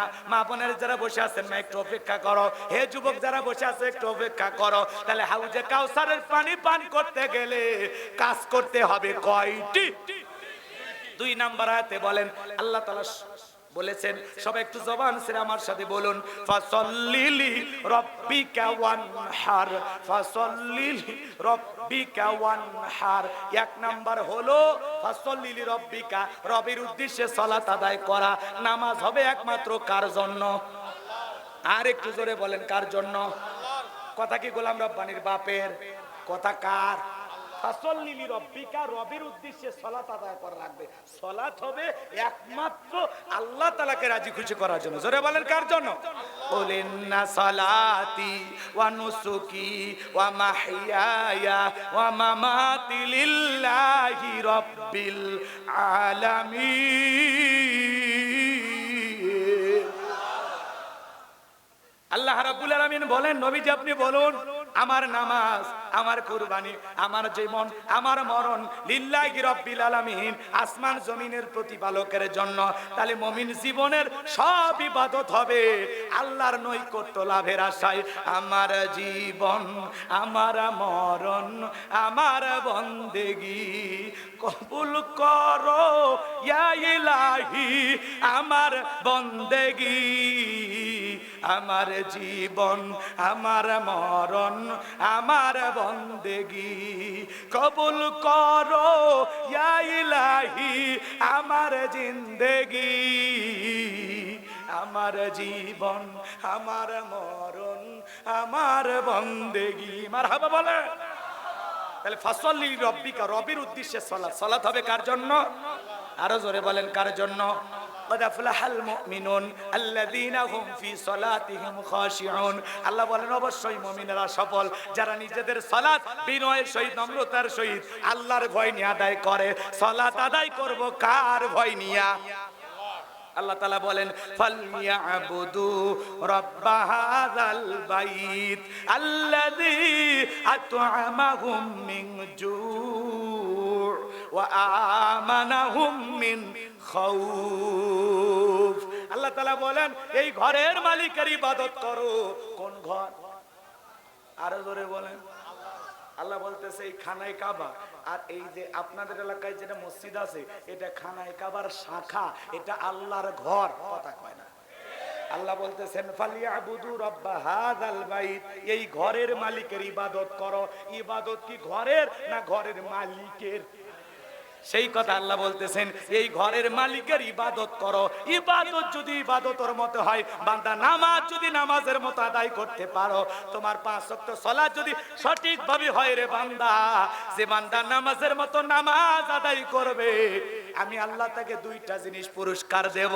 1 নাম্বার, যে বান্দা নামাজের মতো নামাজ আদায় করবে, সালাতের মতো সালাত আদায় করবে, 1 নাম্বার তার রিজিকের টেনশন করা লাগবে না, আমি আল্লাহ তার রিজিকের ব্যবস্থা করব। যে বান্দা 5 ওয়াক্ত সালাতে মসজিদে গিয়ে মাথা নত করে আল্লাহকে সিজদা দেবে, ওই বান্দাকে আল্লাহ না খাওয়ায়া রাখবে না। ফাসাল্লিলি রাব্বিকা, রবের উদ্দেশ্যে সালাত। সালাত যদি আল্লাহর জন্য হয়, আল্লাহ দুনিয়াটা আপনার জন্য করে দেবে। হে যুবক, ফাসাল্লিলি রাব্বিকা ওয়ানহার, সালাত যদি রবের জন্য হয়, ফাসাল্লিলি রাব্বিকা, রবের উদ্দেশ্যে সালাত। সালাত যদি রবের জন্য হয়, সালাত যদি রবের জন্য হয়, এই দুনিয়াটা আল্লাহ তোমার জন্য করে দেবে।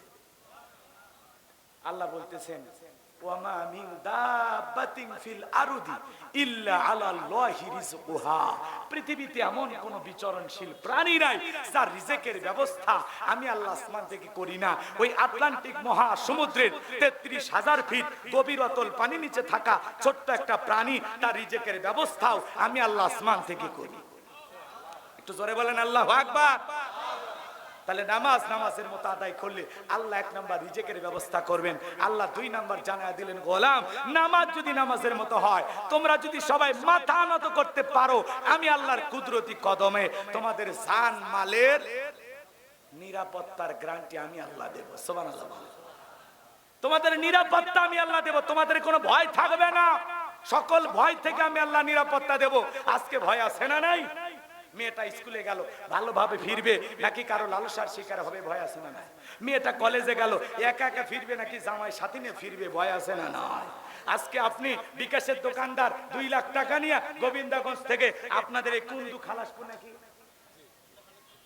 এই যে গ্রামে আসবে, মনে মনে ভাবতেছেন আল্লাহ রাত 2টা বাজে, পকেটে 2 লাখ টাকা, এটা নিয়ে আমি কি ঠিক মতো কুন্দু খালাসপুর যেতে পারবো, নাকি রাস্তার মধ্যে ডাকাই ছিনতাইকারী কবলে পড়ে টাকা যান দুইটাই হারাবো, ভয় আছে না নাই? কিন্তু সবাই যখন মাথা নত করে রবের গোলামি করবে, যে বান্দা 5 ওয়াক্ত সালাতে মাথা নত করবে, ওই দেশে কোনোদিন চোরের জন্ম হবে না, ডাকাতের জন্ম হবে না। কথা করে যে বান্দা 5 ওয়াক্ত সালাত আদায় করে, ও কোনোদিন চোর হতে পারে? চোর হতে পারে? পারে। আর এই দেশে চুরি বন্ধ করতে হলে আল্লাহর আইন লাগে। কথা কয় না? বাইতুল মুকাররমের সামনে নিয়ে একটা চোরের হাত চুরি করেছে প্রমাণিত হওয়ার পরে একটা হাতের কবজি যদি খালি কেটে দেন আর বলেন বাংলাদেশে আজ থেকে আইন পাস করা হলো, চোর ধরলে হাত কেটে দাও, সব চোর তওবা করে আল্লাহর ওলি হয়ে যাবে। আমার দেশে নামাজি আছে 5 রকমের। কয় রকমের? কথা কয় না কেন? একটা হলো 5-এর নামাজ, আর একটা 7-এর নামাজ, আর একটা ঠাটের নামাজ, আর একটা খাটের নামাজ, আর একটা হলো ভোটের নামাজ। এলে বলতে গেলে অনেক সময় লাগবে, অত বলার সময় নেই, সংক্ষিপ্ত করে বলতেছি, কষ্ট হয় নাকি? 5-এর নামাজ কারা? যারা নিয়মিত 5 ওয়াক্ত সালাত আদায় করে। কথা কয় না? নিয়মিত খাঁটি মুমিন 5 ওয়াক্ত সালাত আদায় করে, এরা হলো খাঁটি মুমিন। 5 ওয়াক্ত সালাত আল্লাহর ভয় নিয়ে সঠিকভাবে একটু সময় নিয়ে ধৈর্য নিয়ে কারা কারা আদায় করেন, 2 হাত তুলে দেখান। আল্লাহ সবাইকে 5 ওয়াক্ত নামাজি বানায়। আর একটু জোরে বলেন আমিন। আর একটু জোরে বলেন আমিন। হাত নামান, এদিক খেয়াল করে, গভীর মনোযোগ। 5-এর নামাজ যারা নিয়মিত 5 ওয়াক্ত সালাত আদায় করে, 7-এর নামাজ 7 দিন পরে পরে যারা জুমার নামাজ পড়ে, ওই দিন যায় কেন? হুজুরে ভুল ধরা যায়। মসজিদের টাইস এরকম দেখে, আরে হুজুর মানুষের বাড়ি খাচ্ছেন আর বয়লারের মতো মোটা হচ্ছে, টাইসের উপরে ময়লা পড়ে আছে, দেখা লাগবে না? কথা কয় না? আপনাদের এলাকা অবশ্য এরকম অভদ্র লোক নাই, কারণ গাইবান্ধার মানুষ আল্লাহর ওলি, এলাকায় খারাপ মানুষের চান্স না, সব এক জিন্দা শাহজালাল। কথা আপনাদের প্রশংসা করতেছি, খুশি হন, বিরক্ত হয়েছেন? এদিক খেয়াল করেন। আচ্ছা, মসজিদের এই যে টাইসের ময়লা পড়ে আছে, এটা কি মোছার দায়িত্ব খালি হুজুরেরই না আরো দুনিয়াত মানুষ আছে? মাত্র 1,500, 2,000, 3,000 টাকা বেতন দেয় মুয়াজ্জিমও কি ঝাড়ি নেয়, মানে চাকর কাছে। অথচ কিয়ামতের ময়দানে এই মুয়াজ্জিমের সম্মান সবচেয়ে বেশি। সুবহানাল্লাহ। এদিক এদিক এদিক শোনেন, শোনেন, রাগ কইরেন না, হাসির ছলে কথাগুলো বললেও একটু দিল দিয়ে অনুধাবন করবেন যে হুজুর বুঝাইতে চাই কি, কথাটা কত দূরে যায়। আল্লাহ রাসূল এক জায়গায় একটা মসজিদে নামাজ আদায় করলেন, আদায় করার পরে দেখলেন পাশে একটা কবর। বিশ্বনবী কবরের দিকে তাকা বলতেছেন, আমার সাহাবীরা, এই কবরে থাকা ব্যক্তি জান্নাত। সুবহানাল্লাহ। কালকে বললেন। এদিক খেয়াল করেন, সাহাবায়ে ইকরাম আমলের প্রতিযোগিতা করতেন। বললেন, নবী গো, এই ব্যক্তি জান্নাতে কি এমন আমল করেছে আমরা জানতে চাই। সুবহানাল্লাহ বলেন। আর আমরা আমলের কথা শুনে দৌড়াই। নামাজের ওয়াজ হচ্ছে, আপনি উঠে যান, কি নামাজ 5 ওয়াক্ত ফরজ জানেন না, তো দৌড়াচ্ছেন কে? নামাজের ওয়াজ ভালো লাগে না হুজুর, এলে ওয়াজ আমরা বুঝি, তো বোঝেন তো মানেন না কেন? এ দেশের মানুষ আমরা জানি শুনি মানি, জানি শুনি মানি। সুদ খাওয়া হালাল না হারাম, তারপরে খাই, মজা লাগে, টাকায় টাকা বাড়ে, তোর পাপও বাড়তেছে বেটা। কথা কয় না? টাকায় টাকা বাড়ে, অপেক্ষা কর, অপেক্ষা কর, তোর পাপও বাড়তেছে, জাহান্নামে যাই এমন কায়দায় পিটাবে, তখন টের পাবি। হালালে বরকত, হারামে কোনো বরকত নাই। কথা ক্লিয়ার? সুদ খায়, পাক্কা সুদ খায়, লজ্জা লাগে না? আপন মায়ের সাথে জিনা করা, তাও শোনে আলেমদের মুখে যে যে সুদ খাইলো, আপন মায়ের সাথে কি করলো, তাও খাও। এর চাইতে লজ্জার কথা আর কি হতে পারে? ওইটা না খা, পায়খানা, কাঁচা পায়খানা খাওয়া হারাম, সুদ খাওয়া হারাম। তো এটা মজা লাগে, ওইটা মজা লাগে না? আর প্রতিদিন 2 কেজি করে খান,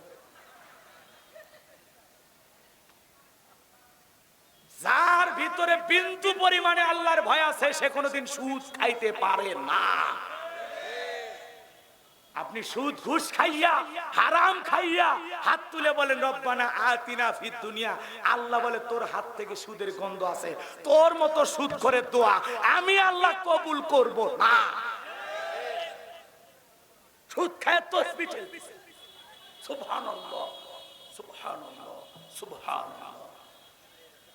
শুনছে একবার সুবহানাল্লাহ বললে জান্নাতের বাগানে একটা গাছ লাগানো হয়। সুবহানাল্লাহ কোন এজন্য খালি সুবহানাল্লাহ বলতে সুবহানাল্লাহ, কিন্তু ও তো জানে না যে সুদ ঘুষ খাইয়া হারাম খাইয়া ওইটা দিয়ে একবার সুবহানাল্লাহকে 33 কোটি বার সুবহানাল্লাহ পড়লেও জান্নাতের বাগানে গাছ তো দূরের কথা, তোমার নামে একটা পাতাও লাগাবে না দুলা ভাই। পাতা অনেক মনে মনে ভাবতেছে হুজুর খুব খারাপ। আমি আপনাদের ভাই, আমি চাই আপনারা জান্নাতে যান, আমি চাই আপনারা গুনাহমুক্ত জীবন যাপন করেন, আমি চাই আপনি সুদ ঘুষ ছেড়ে আল্লাহর প্রিয় গোলাম হন। এটা আমার চাওয়া, আমার অন্তরের চাওয়া। আমি আপনাদের ভাই, আসেন পা বাড়ায়া দেন, আমি আপনার পা ধরে বলি আল্লাহর রাস্তায় সুদ খাই না, আল্লাহর রাস্তায় সুদ খাই না, সুদ ছেড়ে দেন। আল্লাহর রাস্তায় ঘুষ খায় না, আল্লাহর রাস্তায় হারাম খায় না, দুধে পানি মিশাবেন না, খাদ্যে ভেজাল দেবেন না, ওজনে কম দেবেন না, প্রতিবেশীকে গালি দেবেন না, ভাই বোনের সম্পদ কম দিবেন না, ঠকাবেন না, শরীক ফাঁকি দেবেন না। হাজি হজ করবে যাচ্ছে, ছেলেদেরকে বেশি বেশি ভালো ভালো সম্পত্তি দিয়ে মেয়ের পাও ধরে কান্দে, মা মা জানি মা তোমরা ভাগে 2 বিঘা পাইবা, আমি যাবার আগে বেশি না 5 শতক করে দিচ্ছি, আর খানায় কাবার গিলাত ধরে তোমাদের জন্য দোয়া করব মা, আল্লাহ জান রুই মাছের কাল্লা, ইলিশ মাছের কাল্লা আর দুধের ভাত দিয়ে তোর ভাগ্যের দিন যায় মা। এই হাজি হজ করার আগে মেয়ের হকটা বুঝিয়ে দিয়া হজ করতে যা, তাছাড়া তোমার হজ বাংলাদেশের বিমানবন্দর পার হবে না। কথা কয় না কে? মেয়েকে ঠকাইয়া এক ছেলেকে বেশি আর এক ছেলেকে কম, এক মেয়েকে বেশি আর এক মেয়েকে কম, বাটপারি করে 2 নাম্বারি করে 6 নাম্বারি করে পাহাড় সমান করে হজে যাচ্ছি সব সাফ করে আসবো, অত সহজ। হজ করে আসে মানুষের চলাচলের রাস্তা বন্ধ করে দেয়, আমার বাড়ির ধার দিয়া আমি যেতে দেব না বলে হাজি। কথা কয় না? হাজি মানুষ হজ করে যাচ্ছে, সকালবেলা ভোরে কোদাল নিয়ে জমি যাচ্ছে, কেন আলগুলো বেকা হয়েছে সোজা করে দিয়ে আসি, এমন কায়দায় আল কাটে মনে একটা ফুলচিরার দাম আছে। কি বলে হাজি 1 বিঘা জমি যদি কেউ দখল করে কিয়ামতের ময়দানে 7 তবক জমিন বেরি মানে আল্লাহ গলায় ঝুলে দিবে, তো তোর লাগে কত নি। কথা কয় না কেন? কি কথা ক্লিয়ার? আর জীবনে দাওয়াত দিবেন না। দেখতেছেন মানুষ ছোট, দোকান ছোট, বেচা কিনা খুবই ভালো, দোয়া করেন আল্লাহ যেন মৃত্যু পর্যন্ত হক কথা বলার তৌফিক দান করেন। আরে ভাই আগে তো সুদ মানুষ গোপনে খাইত, গ্রামে গ্রামে মানুষ 2-1 জন খালি গোপনে খাইতো, আর এখন গ্রামে গ্রামে সুদের সুমতি হয়েছে। সুদের উপর টাকা নিয়ে সেটার আবার বার্ষিক হাল খাতা হয়, সুদের টাকা দিয়ে যান, গরম মিষ্টি নিয়ে যান। হাই রে মুসলমান, আমার মনে হয় আপনাদের এলাকায় জীবনে কেউ সুদ তো খায়নি, শুরু হচ্ছে মনে হয়। কষ্ট হচ্ছে হোক, সমস্যা নেই। এদিক খেয়াল করেন, ফাসলিলি রব্বিকা, সালাত হবে কার জন্য? পড়বেন তো ইনশাআল্লাহ। 7 দিন পর পরে যারা জুমার নামাজ পড়ে এরা হলো 7-এর নামাজি। কথা কয় না? এদিক এদিক বিশ্বনবী কি বললেন জানেন? ওই কবর দেখে বলেন আমার সাহাবীরা, যে ব্যক্তি এই কবরে শায়িত, এই ব্যক্তি দুনিয়ার জমিনে আল্লাহর ঘরটা সবসময় ঝাড়ু দিত, পরিষ্কার রাখতো, এই জন্য আল্লাহ খুশি হয়ে ওকে জান্নাত দিয়েছে। তাহলে মসজিদ ঝাড়ু দেওয়া কি খালি ইমামের কাজ, মুয়াজ্জিমের কাজ? মাঝে মাঝে মসজিদটা ঝাড় দেন, আপনি যতই সম্পদওয়ালা টাকাওয়ালা হন, মাঝে মাঝে মসজিদটা পরিষ্কার করেন, দেখবেন ভিতরের অহংকার কমে যাবে। আল্লাহ বুঝার তৌফিক দান করুক, জোরে বলেন আমিন। আর ওইদিকে জানা যায় ফাসলিলি রব্বিকা, রবির উদ্দেশ্যে সালাত আদায় করব তো ইনশাআল্লাহ। আর এদিক 2 নাম্বার ওয়ানহার মানে কুরবানি করা, নিজের আমিত্বকে কুরবানি করা, অহংকারকে কুরবানি করা, নিজের ভিতরে থাকা পশুসুলভ আচরণকে কুরবানি করা। এদিক খেয়াল করেন, খালি গরু ছাগল কুরবানি করার নামই কুরবানি নয়, নিজের জান মাল সব কিছু কুরবানি করতে হবে কার জন্য? কুরবানি করা মানে ত্যাগ করা, উৎসর্গ করা, স্যাক্রিফাইস করা, বিলিয়ে দেয়া, বন্টন করা। কথা কি বোঝা যায়? এদিক আমরা কি করি, একটা গরু কিনি, 7 জন ভাগে, 3 জন দড়ি ধরে টানে, পিছন থেকে 4 জন ঠেলে। এমন একটা বয়স্ক গরু কিনে যেই গরুর উপরে বয়স্ক ভাতা ওয়াজিব, একেবারে শরীরের হাড় সব দেখা যায়। কয় হুজুর, ওপরে হাড় দেখা গেলে ভিতরে গোস্ত সেট করা। কুরবানির দিনে স্থান পর্যন্ত, কুরবানির স্থান পর্যন্ত হাতে দেওয়ার শক্তি না, কোলত করে নিয়ে যায়, খালি কোনো মতো জবাই করে ওই হাড় হাড্ডি বাটে নিচ্ছে। ওই যে গোস্ত, যেটার বয়স বেশি হয়, টান দিবেন এর থেকে গোবিন্দ যাবে, ছাড়িয়ে দিবেন, আবার একন্দু খালাস পরে আসবে। কথা ঠিক কিনা? এই জন্য ভাই, গরু যদি জবাই করেন, কেমন গরু?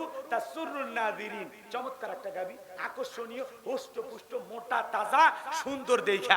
কথা বলে ঠিক কিনা? আপনি যদি একটা 20,000 একটা ছাগলও দেন, নিয়ত যদি সহি হয়, যারা কুরবানি দিবেন 3টা জিনিস খেয়াল করবেন। কয়টা? 1 নাম্বার নিয়ত সহি যে কুরবানি আল্লাহর জন্য। আমি কুরবানি দিতেছি কার জন্য? অনেকে বলে কুরবানি না দিলে ছেলে মেয়ে গোস্ত খাইবে, তাকে থাকবে মানুষের বাড়ির দিকে। না, সুদের টাকা নিয়ে হলে দেব, কিস্তি তুলে হলেও দেব, কুরবানি হবে। অনেকে ভাবে কুরবানি না দিলে, নতুন মেয়ের বিয়ে দিলাম, জামা বাড়িতে গোস্ত না পাঠালে মান সম্মান, এই আশায় কুরবানি দেয়। কুরবানি না দিলে গ্রামের লোক কৃপণ বলবে, এই আশায় কুরবানি দেয়। এরকম আছে না নাই? এইরকম নিয়তে কুরবানি দেবে যারা, তাদের কুরবানি হবে। কুরবানি একমাত্র আরো জোরে কার জন্য? তাহলে 1 নাম্বার নিয়ত সহি যে আমি কুরবানি দিতেছি আল্লাহর জন্য, সেটা ছাগল হোক, গরু হোক, সামর্থ্য অনুযায়ী আমি দেব ইনশাআল্লাহ। এর মধ্যে কোনো দাম্ভিকতা থাকবে না। কেউ আবার টাকা বেশি আছে, 5 লাখ টাকা দিয়ে গরু কুরবানি নিয়ে আসে, রাস্তার মোড়ে ফুল টুল দিয়ে মালা টালা দিয়ে বাঁধে রাখে। কয় কার কুরবানি? কয় তালুকদার। কত? কয় 5 লাখ। কয় তালুকদার সাহেব ঠকেন নাই, জিতছেন। তালুকদার কয় আমি ঠকার মানুষ, হ্যাঁ, আমি গোবিন্দগঞ্জের সবার মাথা চুষে খাই, আমি সেই মানুষ। কথা কয় না? এই যে পিছনের রান দেখা যায়, 1 রানে তো 4 মণ গোস্ত। যে কুরবানি পশু কিনে নিয়েছে, কোথায় কি পরিমাণে গোস্ত হবে হিসাব নিকাশ করে এদের কুরবানি হবে। কথা কয় না? অনেক আবার ডিজিটাল পাল্লায় মাপে, ম্যাপে আবার কত কেজি হলে সেটা দেখে, আবার বলে আল্লাহর জন্যই তো দিছি, কেজি তো হিসাব করলে, তাহলে এখন দেখি ভাগ দে কয় টাকা করে পড়লো কেজি, তখন দেখে 525 টাকা। যাক, লাভ ভালোই আছে, বাজারের তুলনায় ঠকি নাই, জিতছি। প্রথম গরু কিনবে গেছি, ভালোই তো লাভ করছি। কি ভাবে হিসাব নিকাশ করে মনক সান্ত্বনা দেয়, এদের কুরবানি হবে না। ওর কুরবানি না জবাই করে ওর কষাই হওয়া উচিত ছিল, এ তো বিশাল ব্যবসায়ী। কথা কয় না? কুরবানি আল্লাহর জন্য। 600 টাকা কেজি বললো না 900 টাকা কেজি বললো, হিসাব করার দরকার নাই। কথা বলেন?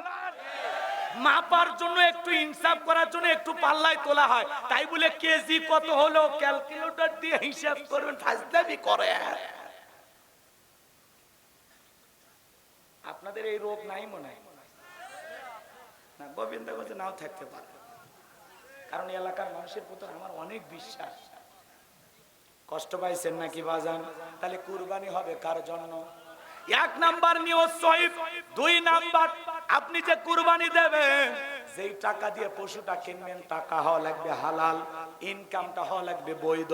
কোন সুদখোর, ঘুষখোর, বেনামাজির সাথে ভাগে কুরবানি দিলে কুরবানি হবে। ফতুয়া দেন, ক্লিয়ার কর না কেন? ও বেনামাজি বেনামাজি আলাদা, সুদখোর ঘুষখোর আলাদা, ঠিক আছে, ওরা আলাদাই খাবে। আপনারা যেন ওদের সাথে মিশেন না। ওদের খালি গোস্ত খাওয়া হবে। কি খাওয়া হবে? কারণ হালাল ইনকাম দিয়া পশু ক্রয় করে আল্লাহ রাস্তায় কুরবানি দিতে চাইলে ওই কুরবানি আল্লাহর দরবারে কবুল হবে না। নিয়ত সহিহ, টাকা হালাল, শুড বি হালাল, ইনকামটা বৈধ হওয়া লাগবে। হালাল ইনকামের টাকা দিয়া কুরবানির পশু ক্রয় করা লাগবে। 3 নাম্বার, ফাসল্লি লিরাব্বিকা ওয়ানহার, আগে নামাজ পড়ো, তারপরে কুরবানি করো। কথা কয় না? সকাল 9টায় ঘুম থেকে উঠে ব্রাশ ঠেলতেছে, ফজরও নাই, ঈদের নামাজও নাই, ও বলে কুরবানি দেবে। কথা কয় না? কি মাস্টার সাহেব, কথা ঠিক আছে? এগুলো কুরবানি হলো কি? লোক দেখানোর জন্য। তাহলে আল্লাহ পাক যেন আমাদের সবাইকে আল্লাহর খুশির জন্য ওয়ালাকিয়ানালুহু তাকওয়া মিনকুম। আল্লাহ বলে বান্দা কয় লাখ টাকা দিয়ে গরু কুরবানি দিলি, কয় টাকা দিয়ে কি দিলি, আমি আল্লাহ ওইটা দেখি না। তোর নিয়ত যদি সহি হয়, 20,000 টাকার ছাগলও যদি দাও, 5,000 টাকাতে যদি একটা ভেড়াও কুরবানি দাও, ওই পশুর রক্ত জমিনে পড়ার আগে আমি আল্লাহর দরবারে কবুল হয়ে যাবে। এরপরে আল্লাহ রাব্বুল আলামিন বলতেছেন ইন্না শানিয়াকা হুয়াল আবতার। আল্লাহু আকবার। আল্লাহ বলেন নবী গো, যারা আপনাকে লেসকাটারির বংশ বলে, ও নবী মন খারাপ করবেন না, মনের মধ্যে কষ্ট নেবেন না। আপনার ছেলে সন্তানগুলোকে আমি আল্লাহ নিয়েছি। ও নবী, এই দুনিয়ার জমিনে আমি আল্লাহ পাক আপনাকে মহব্বত করার জন্য কোটি কোটি রুহানি সন্তান পাঠাবো, যারা আপনার মহব্বত আর ভালোবাসায় জীবনটা দিতে পর্যন্ত রাজি। জোরে বলেন মারহাবা। আমরা রাসূলের রুহানি সন্তান। আমরা কি সন্তান? পৃথিবীতে 200 কোটি মুসলমান সবাই রাসূলের রুহানি সন্তান। মারহাবা বলে। এই জন্য বাজান গো আমার, নবীজির অপমানে যদি না কাঁদে তোমার মন, মুসলিম নয় তুমি মুনাফিক, নবীজির দুশমন। নবীকে গালি দেবে যারা, অবৈধ যারা সন্তান তারা। মক্কা নগরী ওলীদ বিন মুগীরা বিশ্ব নবীকে গালি দিতেছে, ওয়াকাত্ত ভাষায় নবীকে গালি দিতেছে। নবী আমার নীরবে সহ্য করলেও আসমানের মালিক আল্লাহ সহ্য করলেন না। আল্লাহ পাক আয়াতে কারিমা নাজিল করে জানায়া দিলেন উতুল্লিম বাদা জালিকা জানিম। নবী গো, যে আপনাকে গালি দেয় এ হলো পিতৃ পরিচয়হীন চারর সন্তান, এর জন্মে ঠিক না একটা বাস্টা। কথা কন না। নবীর চাইতে উত্তম চরিত্রের মানুষ আল্লাহর দুনিয়াতে কেউ আছে? যার চরিত্রের সার্টিফিকেট দিয়েছেন কি? আল্লাহ বলেন ওয়া ইন্নাকা লাআলা খুলুকিন আযীম। নবী গো, আপনি হলেন মহান চরিত্রের অধিকারী। সুবহানাল্লাহ বলেন। আপনি পুত পবিত্র মহান চরিত্রের অধিকারী। আযীম আরবিতে এমন একটি শব্দ যার গভীরতা মাপা যাবে না। আটলান্টিক মহাসমুদ্র কেউ যদি চামচ দিয়ে, যে চামচ দিয়ে আপনারা মিষ্টি খান, এই চামচ দিয়ে যদি ছেঁচা শুরু করে, কি বলবেন? লোকটা পাগল না? আচ্ছা ধরেন কোন না কোন দিন হয়তোবা ওই চামচ দিয়া আটলান্টিক মহাসমুদ্রের পানি ছেঁচেও যদিও সম্ভব হতে পারে, তারপরেও রাসূলের চরিত্র নিয়ে, রাসূলের সম্মান মর্যাদা নিয়ে আলোচনা করে শেষ করা সম্ভব নয়। এত দামি নবী পাইছি। সুবহানাল্লাহ বলেন। যে নবী 63 বছরের জিন্দেগিতে একটি মিথ্যা কথা বলেনি, এমন বিশ্ব রেকর্ড পৃথিবীর আর কোন নেতার আছে? আমরা যত নেতা দেখি মিথ্যা বলতে বলতে নেতার পৃষ্ঠা শেষ। মানে যদি আপনি লেখেন পৃষ্ঠা শেষ হয়ে যায়, কথা কয় না। আর আমার নবী 63 বছরের জিন্দেগিতে একটি মিথ্যা কথা বলেনি, এমন বিশ্ব রেকর্ড যেই নেতার, সেই নেতাকে নেতা মানতে কারা রাজি? হাত তোলেন। লিল্লাহি তাকবীর। নবীকে নেতা মানতে পারবে না যারা, কপাল পোড়া উম্মত তারা। মুসলিম জাতির পিতা ইব্রাহিম, আর এরা বলে আমাদের বঙ্গবন্ধু শেখ মুজিবুর রহমান আমাদের জাতির পিতা। উপদেষ্টা নাহিদ ইসলামকে আমরা ধন্যবাদ জানাই, স্যালুট জানাই। সাহসী যুবক, তরুণ, বাঘের বাচ্চা বলতেছে আমি বঙ্গবন্ধুকে জাতির পিতা মানি না। এটা ওনারা বানাইছে। অত নিচ্ছেন, আমার দরকার নাই। বঙ্গবন্ধু এই দেশের জন্য অনেক অবদান রাখতে পারে, তার অবদান যেগুলো আছে আমরা সেগুলো স্বীকার করছি। কথা বলে ঠিক কিনা? ইসলামিক ফাউন্ডেশন গঠন করেছেন, আলহামদুলিল্লাহ। এদেশকে স্বাধীন করার জন্য যে ভাষণ দিয়েছিলেন, যুদ্ধ এদিক খেয়াল করেন, যুদ্ধ করার জন্য মানুষের যে মনোযোগ আকর্ষণ করেছিলেন, মানুষের ভিতরে যে স্পৃহা, স্পিরিট জাগ্রত করার জন্য ভাষণ দিয়েছিলেন। রক্ত যখন দিয়েছি আরো রক্ত দেব, এদেশের মানুষকে মুক্ত করেই ছাড়বো ইনশাআল্লাহ। এই যে ভাষণটা দিয়েছিলেন, এই জন্য তাকে আমরা ধন্যবাদ জানাই। কথা কয় না কেন? নেতা হিসেবে ভাষণ কিভাবে দেওয়া লাগে এটা বঙ্গবন্ধু শিখাইছে। এরকম ভাষণ দেওয়ার নেতা কিন্তু নাই। আমরা তাকে বঙ্গবন্ধু মানবো। এদেশের একজন অবদান রেখেছেন, তার জন্য আমরা তাকে স্মরণ করছি। কথা কোন ঠিক কিনা? আল্লাহ যেন তার জিন্দেগির ত্রুটিগুলো মাফ করে দিয়া, আল্লাহ যেন তাকে মাফ করে দেন। কথা বলেন না কেন? কারণ এদিক খেয়াল করেন, কোন মানুষের জন্য দোয়া করতে তো আর বাধা নাই, সেটা যে মানুষই হোক। কথা কয় না কেন? দোয়া আপনি করতে পারেন, সমস্যা নেই। এদিক খেয়াল করেন। কিন্তু বঙ্গবন্ধুকে আমরা জাতির পিতা মানি না, কারণ আল্লাহ তাআলা বলেন মিল্লাতা আবিকুম ইব্রাহিম হুয়া সাম্মাকুমুল মুসলিমিন। মুসলিম জাতির পিতা ইব্রাহিম। তোমাদের জাতির পিতা কে? ইব্রাহিম। মুসলমানের জাতির পিতা কে? ইব্রাহিম আলাইহিস সালাম হলেন মুসলিম জাতির পিতা, আর তিনি আমাদের নাম রেখেছেন মুসলমান। একটা দুইটা নয়, 120টা পরীক্ষা দিয়ে খলিলুল্লাহ উপাধি পেয়েছে, বন্ধু হয়েছেন আল্লাহর ভালোবাসার জন্য, আল্লাহকে খুশি করার জন্য নমরুদের আগুনে পড়ছে। কথা কয় না? আল্লাহর খুশির জন্য দেশ ত্যাগ করেছেন। কথা কয় না? আল্লাহর খুশির জন্য সারাকে বিবাহ করেছেন। আল্লাহর খুশির জন্য হাজেরাকে দ্বিতীয় বিবাহ করেছেন।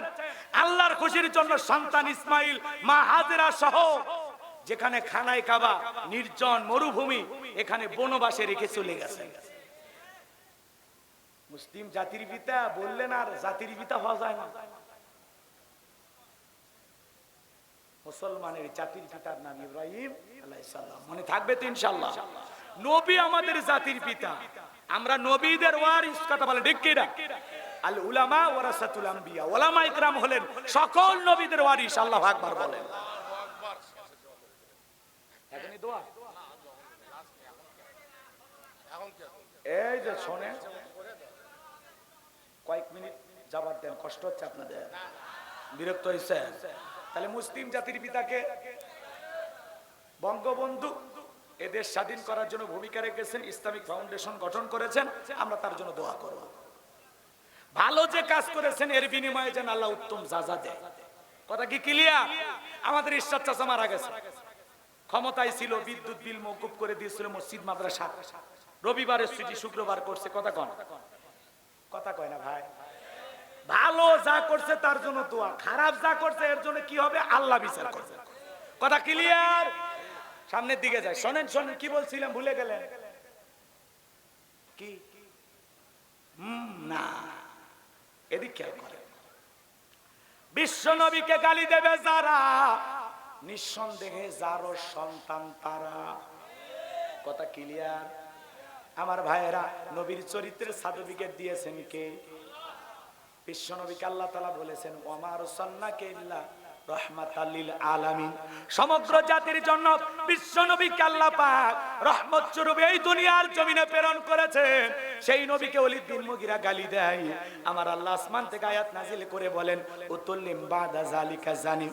নবী গো, ওলীদ বিন মুগীরা আপনাকে গালি দেয়, কারণ হলো এ হলো পিতৃ পরিচয়হীন জারর সন্তান।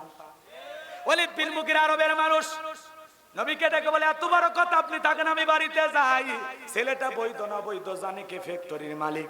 মায়ের কাছে যা বলে, মা আমাকে বিশ্ব নবী বলেছেন উতুল্লিম বাদা যালিকা জানিম, আমার নাকি জন্মের ঠিক নাই।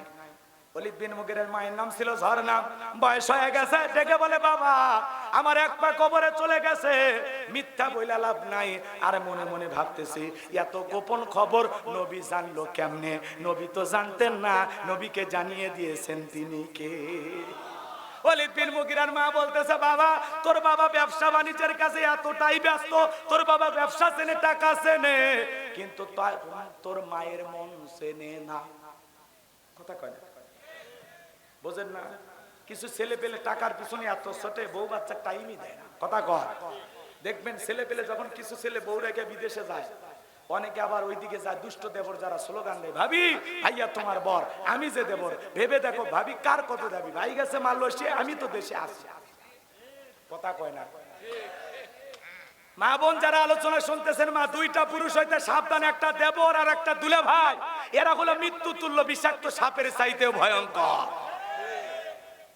এবার যুবকেরা মন খারাপ, হুজুর এতক্ষণ ভালোই ছিল। দুষ্ট যুবক চান্স পাইলে ভাবির ঘরে ঢুকে বলে, ভাবি আপনার যে চেহারা দেখে মনেই হয় না আপনি দুই বাচ্চার মা। এই বদমাইশ ভাবি, এদিক কথা কথা কর না, বিয়ে যদি না হয় ভাবি রাখিস কাজ। এরকম দুষ্ট পোলাপান আছে না নাই? ভাবি যদি ডিজিটাল ভাবি হয়, বলে তুমি শুধু আমার সৌন্দর্যের প্রশংসা করো, তোমার ভাই তো কিছুই বলে না। ভাই ভাইয়ের কি সেই চোখ আছে? আর ভাবি যদি ইমানদার হইতো ডেকে বলতো কুল্লিল মুমিনিনা ইয়াগুদ্দুনা মিন আবসারিহিম। আল্লাহ বলেন মুমিন পুরুষের দৃষ্টি থাকবে নিচের দিকে। মুমিন পুরুষ কোনদিন কোন নারীর দিকে রাস্তাঘাটে বেপরদায় চলা নারীর দিকে তাকাবে? তারা হালাল স্ত্রীর দিকে তো অবশ্যই তাকাবে, তবে প্রেমিকার দিকে তাকানো অবশ্যই জায়েজ। না না, জায়েজ আছে না? জোরে কর নাউজুবিল্লাহ। যুবক, প্রেম ভালোবাসা করতেছো, মোবাইলে এমবি তুলে প্রেমিকাকে ভিডিও কলে দেখতেছো, কি জায়েজ না হারাম? জোরে বলেন। যারা এই ধরনের অবৈধ হারাম সম্পর্কের সাথে জড়িত, তওবা করে পরিবর্তন হয়ে যাও। কিছু কিছু যুবক মোবাইলে চ্যাটিং করে সারা রাত কাটায়। কথা কয় না, কথা কয় না। দেশে মোবাইল আইছে, সিটি বন্ধ হইয়াছে, দিওয়ানা বানাইছে, পোলা মাইয়ার মনের কথা ভাসে বাতাসে। থাক না বলি, যুবক বলে, এরা বলে যুবক, শুনবা তো জোরে বলো, চলবে? দেশে মোবাইল আইছে, সিটি বন্ধ হইয়াছে, দিওয়ানা বানাইছে, পোলা মাইয়ার মনের কথা ভাসে বাতাসে। ও দেখো পোলা পানের মন বাদা ফেসবুকে এখন, ও দেখো পোলা পানের মন বাদা ফেসবুকে এখন, মোবাইলে চ্যাটিং কইরা কাটায় সারাক্ষণ। এই মোবাইল পাইয়া দেখো মদনের মাইয়া, এই মোবাইল পাইয়া দেখো মদনের মাইয়া, কি কাণ্ড ঘটাইছে, স্বামী সংসার রাইখা নাকি পালাইয়া গেছে, সে যে স্বামী সংসার রাইখা নাকি পালাইয়া গেছে। দেশে মোবাইল আইছে, সিটি বন্ধ হইয়াছে, দিওয়ানা বানাইছে, পোলা পাইয়া পোলা পানের মনের কথা ভাসে বাতাসে। ও দেশে টিকটক আসিয়া সব গেল ভাসিয়া, দেশে টিকটক আসিয়া সব গেল ভাসিয়া, সিদ্দিক সোরা নায়ক হইছে আইডি খুলিয়া। এই মোবাইলে হাই কি জাদু আছে ভাই, এই মোবাইলে হাই কি জাদু আছে ভাই, পোলা পান বুঝাছে, পড়ালেখা তুইলা রাখছে সপ্তম আকাশে, পড়ালেখা তুইলা রাখছে সপ্তম আকাশে। কথা ঠিক? কিছু হইলে ফেসবুকে স্ট্যাটাস দিয়ে বলে ডাইনি পাশানি, এভাবে চলে যাবি, কখনো ভাবিনি। কেরে মগা, আলুর খেতে, জমির খেতে, ব্যবসা প্রতিষ্ঠানে কাজ কইরা প্রেমিকাকে দামি দামি গিফট দেয়, পরে ওই প্রেমিকা এর দামি গিফট পাইয়া এর টাকা দিয়া কলম কিনা কলেজ ইউনিভার্সিটিতে পড়াশোনা কইরা আর একটা সরকারি চাকরি ধরে পালিয়ে যায়, হারিয়ে যায়। এই ছেলেকার বিয়ে করে না, টাইম দেয় না, তখন এই মগা মনের দুঃখে বলে আজ প্রতি রাত জায়গা থাকি শেফালির আশা। তুই জায়গা থাক রে, রাত জায়গা তোর চোখে কালো দাগ পড়বি রে, তাও তোর ভাগ্যে শেফালি জুটবি না, কারণ তোর পদ্ধতি ভুল। বিয়ের আগে অবৈধ কোনো প্রেম ভালোবাসা করা জায়েজ নাই। 20 বছর বয়স হয়নি, নাক চিপলে মায়ের দুধ বের হবে, বাড়িতে এসে বলে আব্বা উত্তর পারে লাখি কথা দিয়েছি, রাজি থাকলে 1 সাবুন, না হলে 2 সাবুন। পিতা মাতা রাজি হয় না, পালিয়ে যা বিয়ে করে। অবশ্য গোবিন্দগঞ্জের ছেলেরা পালায় না, এরা ভালো, পালিয়ে বিয়ে করে, পিতা মাতার অবাধ্য হইয়া 3 মাস 6 মাস না যায় তো আর ভালোবাসা জানলা ভেঙে বলে যায়। মনে রাখবা, স্বার্থের দুনিয়াতে এগুলো আবেগ দিয়ে জীবন চলে না। কি মনে করতেছ? স্বার্থ যেখানে শেষ, বদনাম সেখানে শুরু। কথা কয় না কেন? স্বার্থ যেখানে শেষ, বদনাম সেখানে শুরু। কথা বলে ঠিক কিনা? মনে রাখবা, যার যার মুখে আজকে তোমার বদনাম শুনতেছো, মনে রাখবা একদিন তার তুমি উপকার করেছিলে। যার উপকার করবা ও উল্টো তোমারে ছেড়ে দেবে। এই জন্য কুকুরকে রুটি খাওয়াইলে, কুকুরকে হাড্ডি খাওয়াইলে, তাও রোদ বৃষ্টি ঝড় তুফানে আপনার বাড়ি পাহারা দেবে, আপনার কৃতজ্ঞতা প্রকাশ করবে, গাদ্দারি করবে না। কিন্তু আমরা দুই পাওয়া মানুষ, আশরাফুল মাখলুকাত, একটু 19-20 হয়ে গেলে গাদ্দারি করতে টাইম লাগে না। কথা কি বোঝা গেল? আল্লাহ হেদায়েত দান করুন। যুবক, পিতামাতার পছন্দের মেয়েকে বিবাহ করবা, অবৈধ কোনো প্রেম ভালোবাসা করে বিয়ে করবা না। কোন কোন আমার কলিজার টুকরা, সোনার টুকরা যুবক হাত তোলো তো, মা বাবার পছন্দের মেয়েকে বিবাহ করবা? চাচা আপনি হাত তুললেন না, এই বয়সে রিস্ক নেই। চাচি জানলে আপনার অবস্থা কি হবে? হ্যাঁ যুবক, এই আপনি বিয়ে করছেন? এই ভাতিজা বিয়ে করছো? হাত তুলিস না কেমন? হাত তোলো ভাতিজা, হাত তোলো বাবা, হাত তুলছো না? এ ছেলে ভালো, এ ছেলেগুলো ভালো। দোয়া করি বাবা তোমাদের ভাগ্যে যেন সুন্দরী বউ, পিতা মাতার পছন্দের মেয়েকে বিবাহ করবো, মনে থাকবে ইনশাআল্লাহ। পিতা মাতার দোয়া আছে যেখানে, মুরব্বীদের দোয়া আছে যেখানে, বরকত আছে, কল্যাণ আছে, শান্তি আছে। ঠিক আছে, শোনো শোনো, মুরব্বীদের দোয়া নিয়ে বিয়ে করলে ঠকে না, এরা যেতে।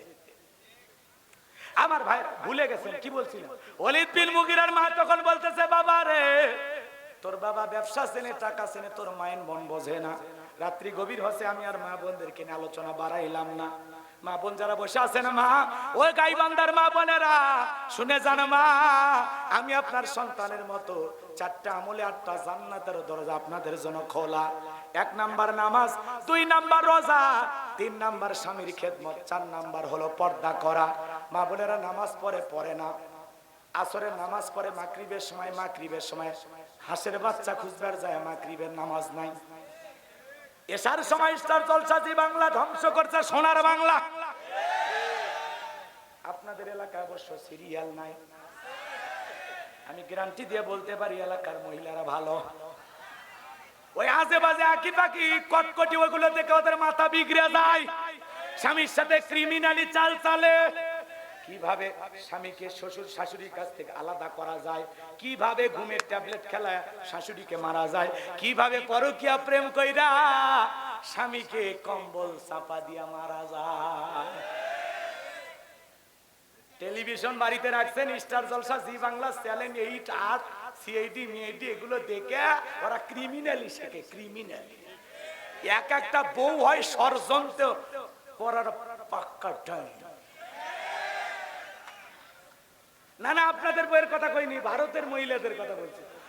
এই দেশের মহিলার কথা বলে আমি আর খাবো? আমাদের দেশের মা বোনেরা সব রাবিয়া বসছে, সব জান্নাত থেকে পালিয়ে আসছে।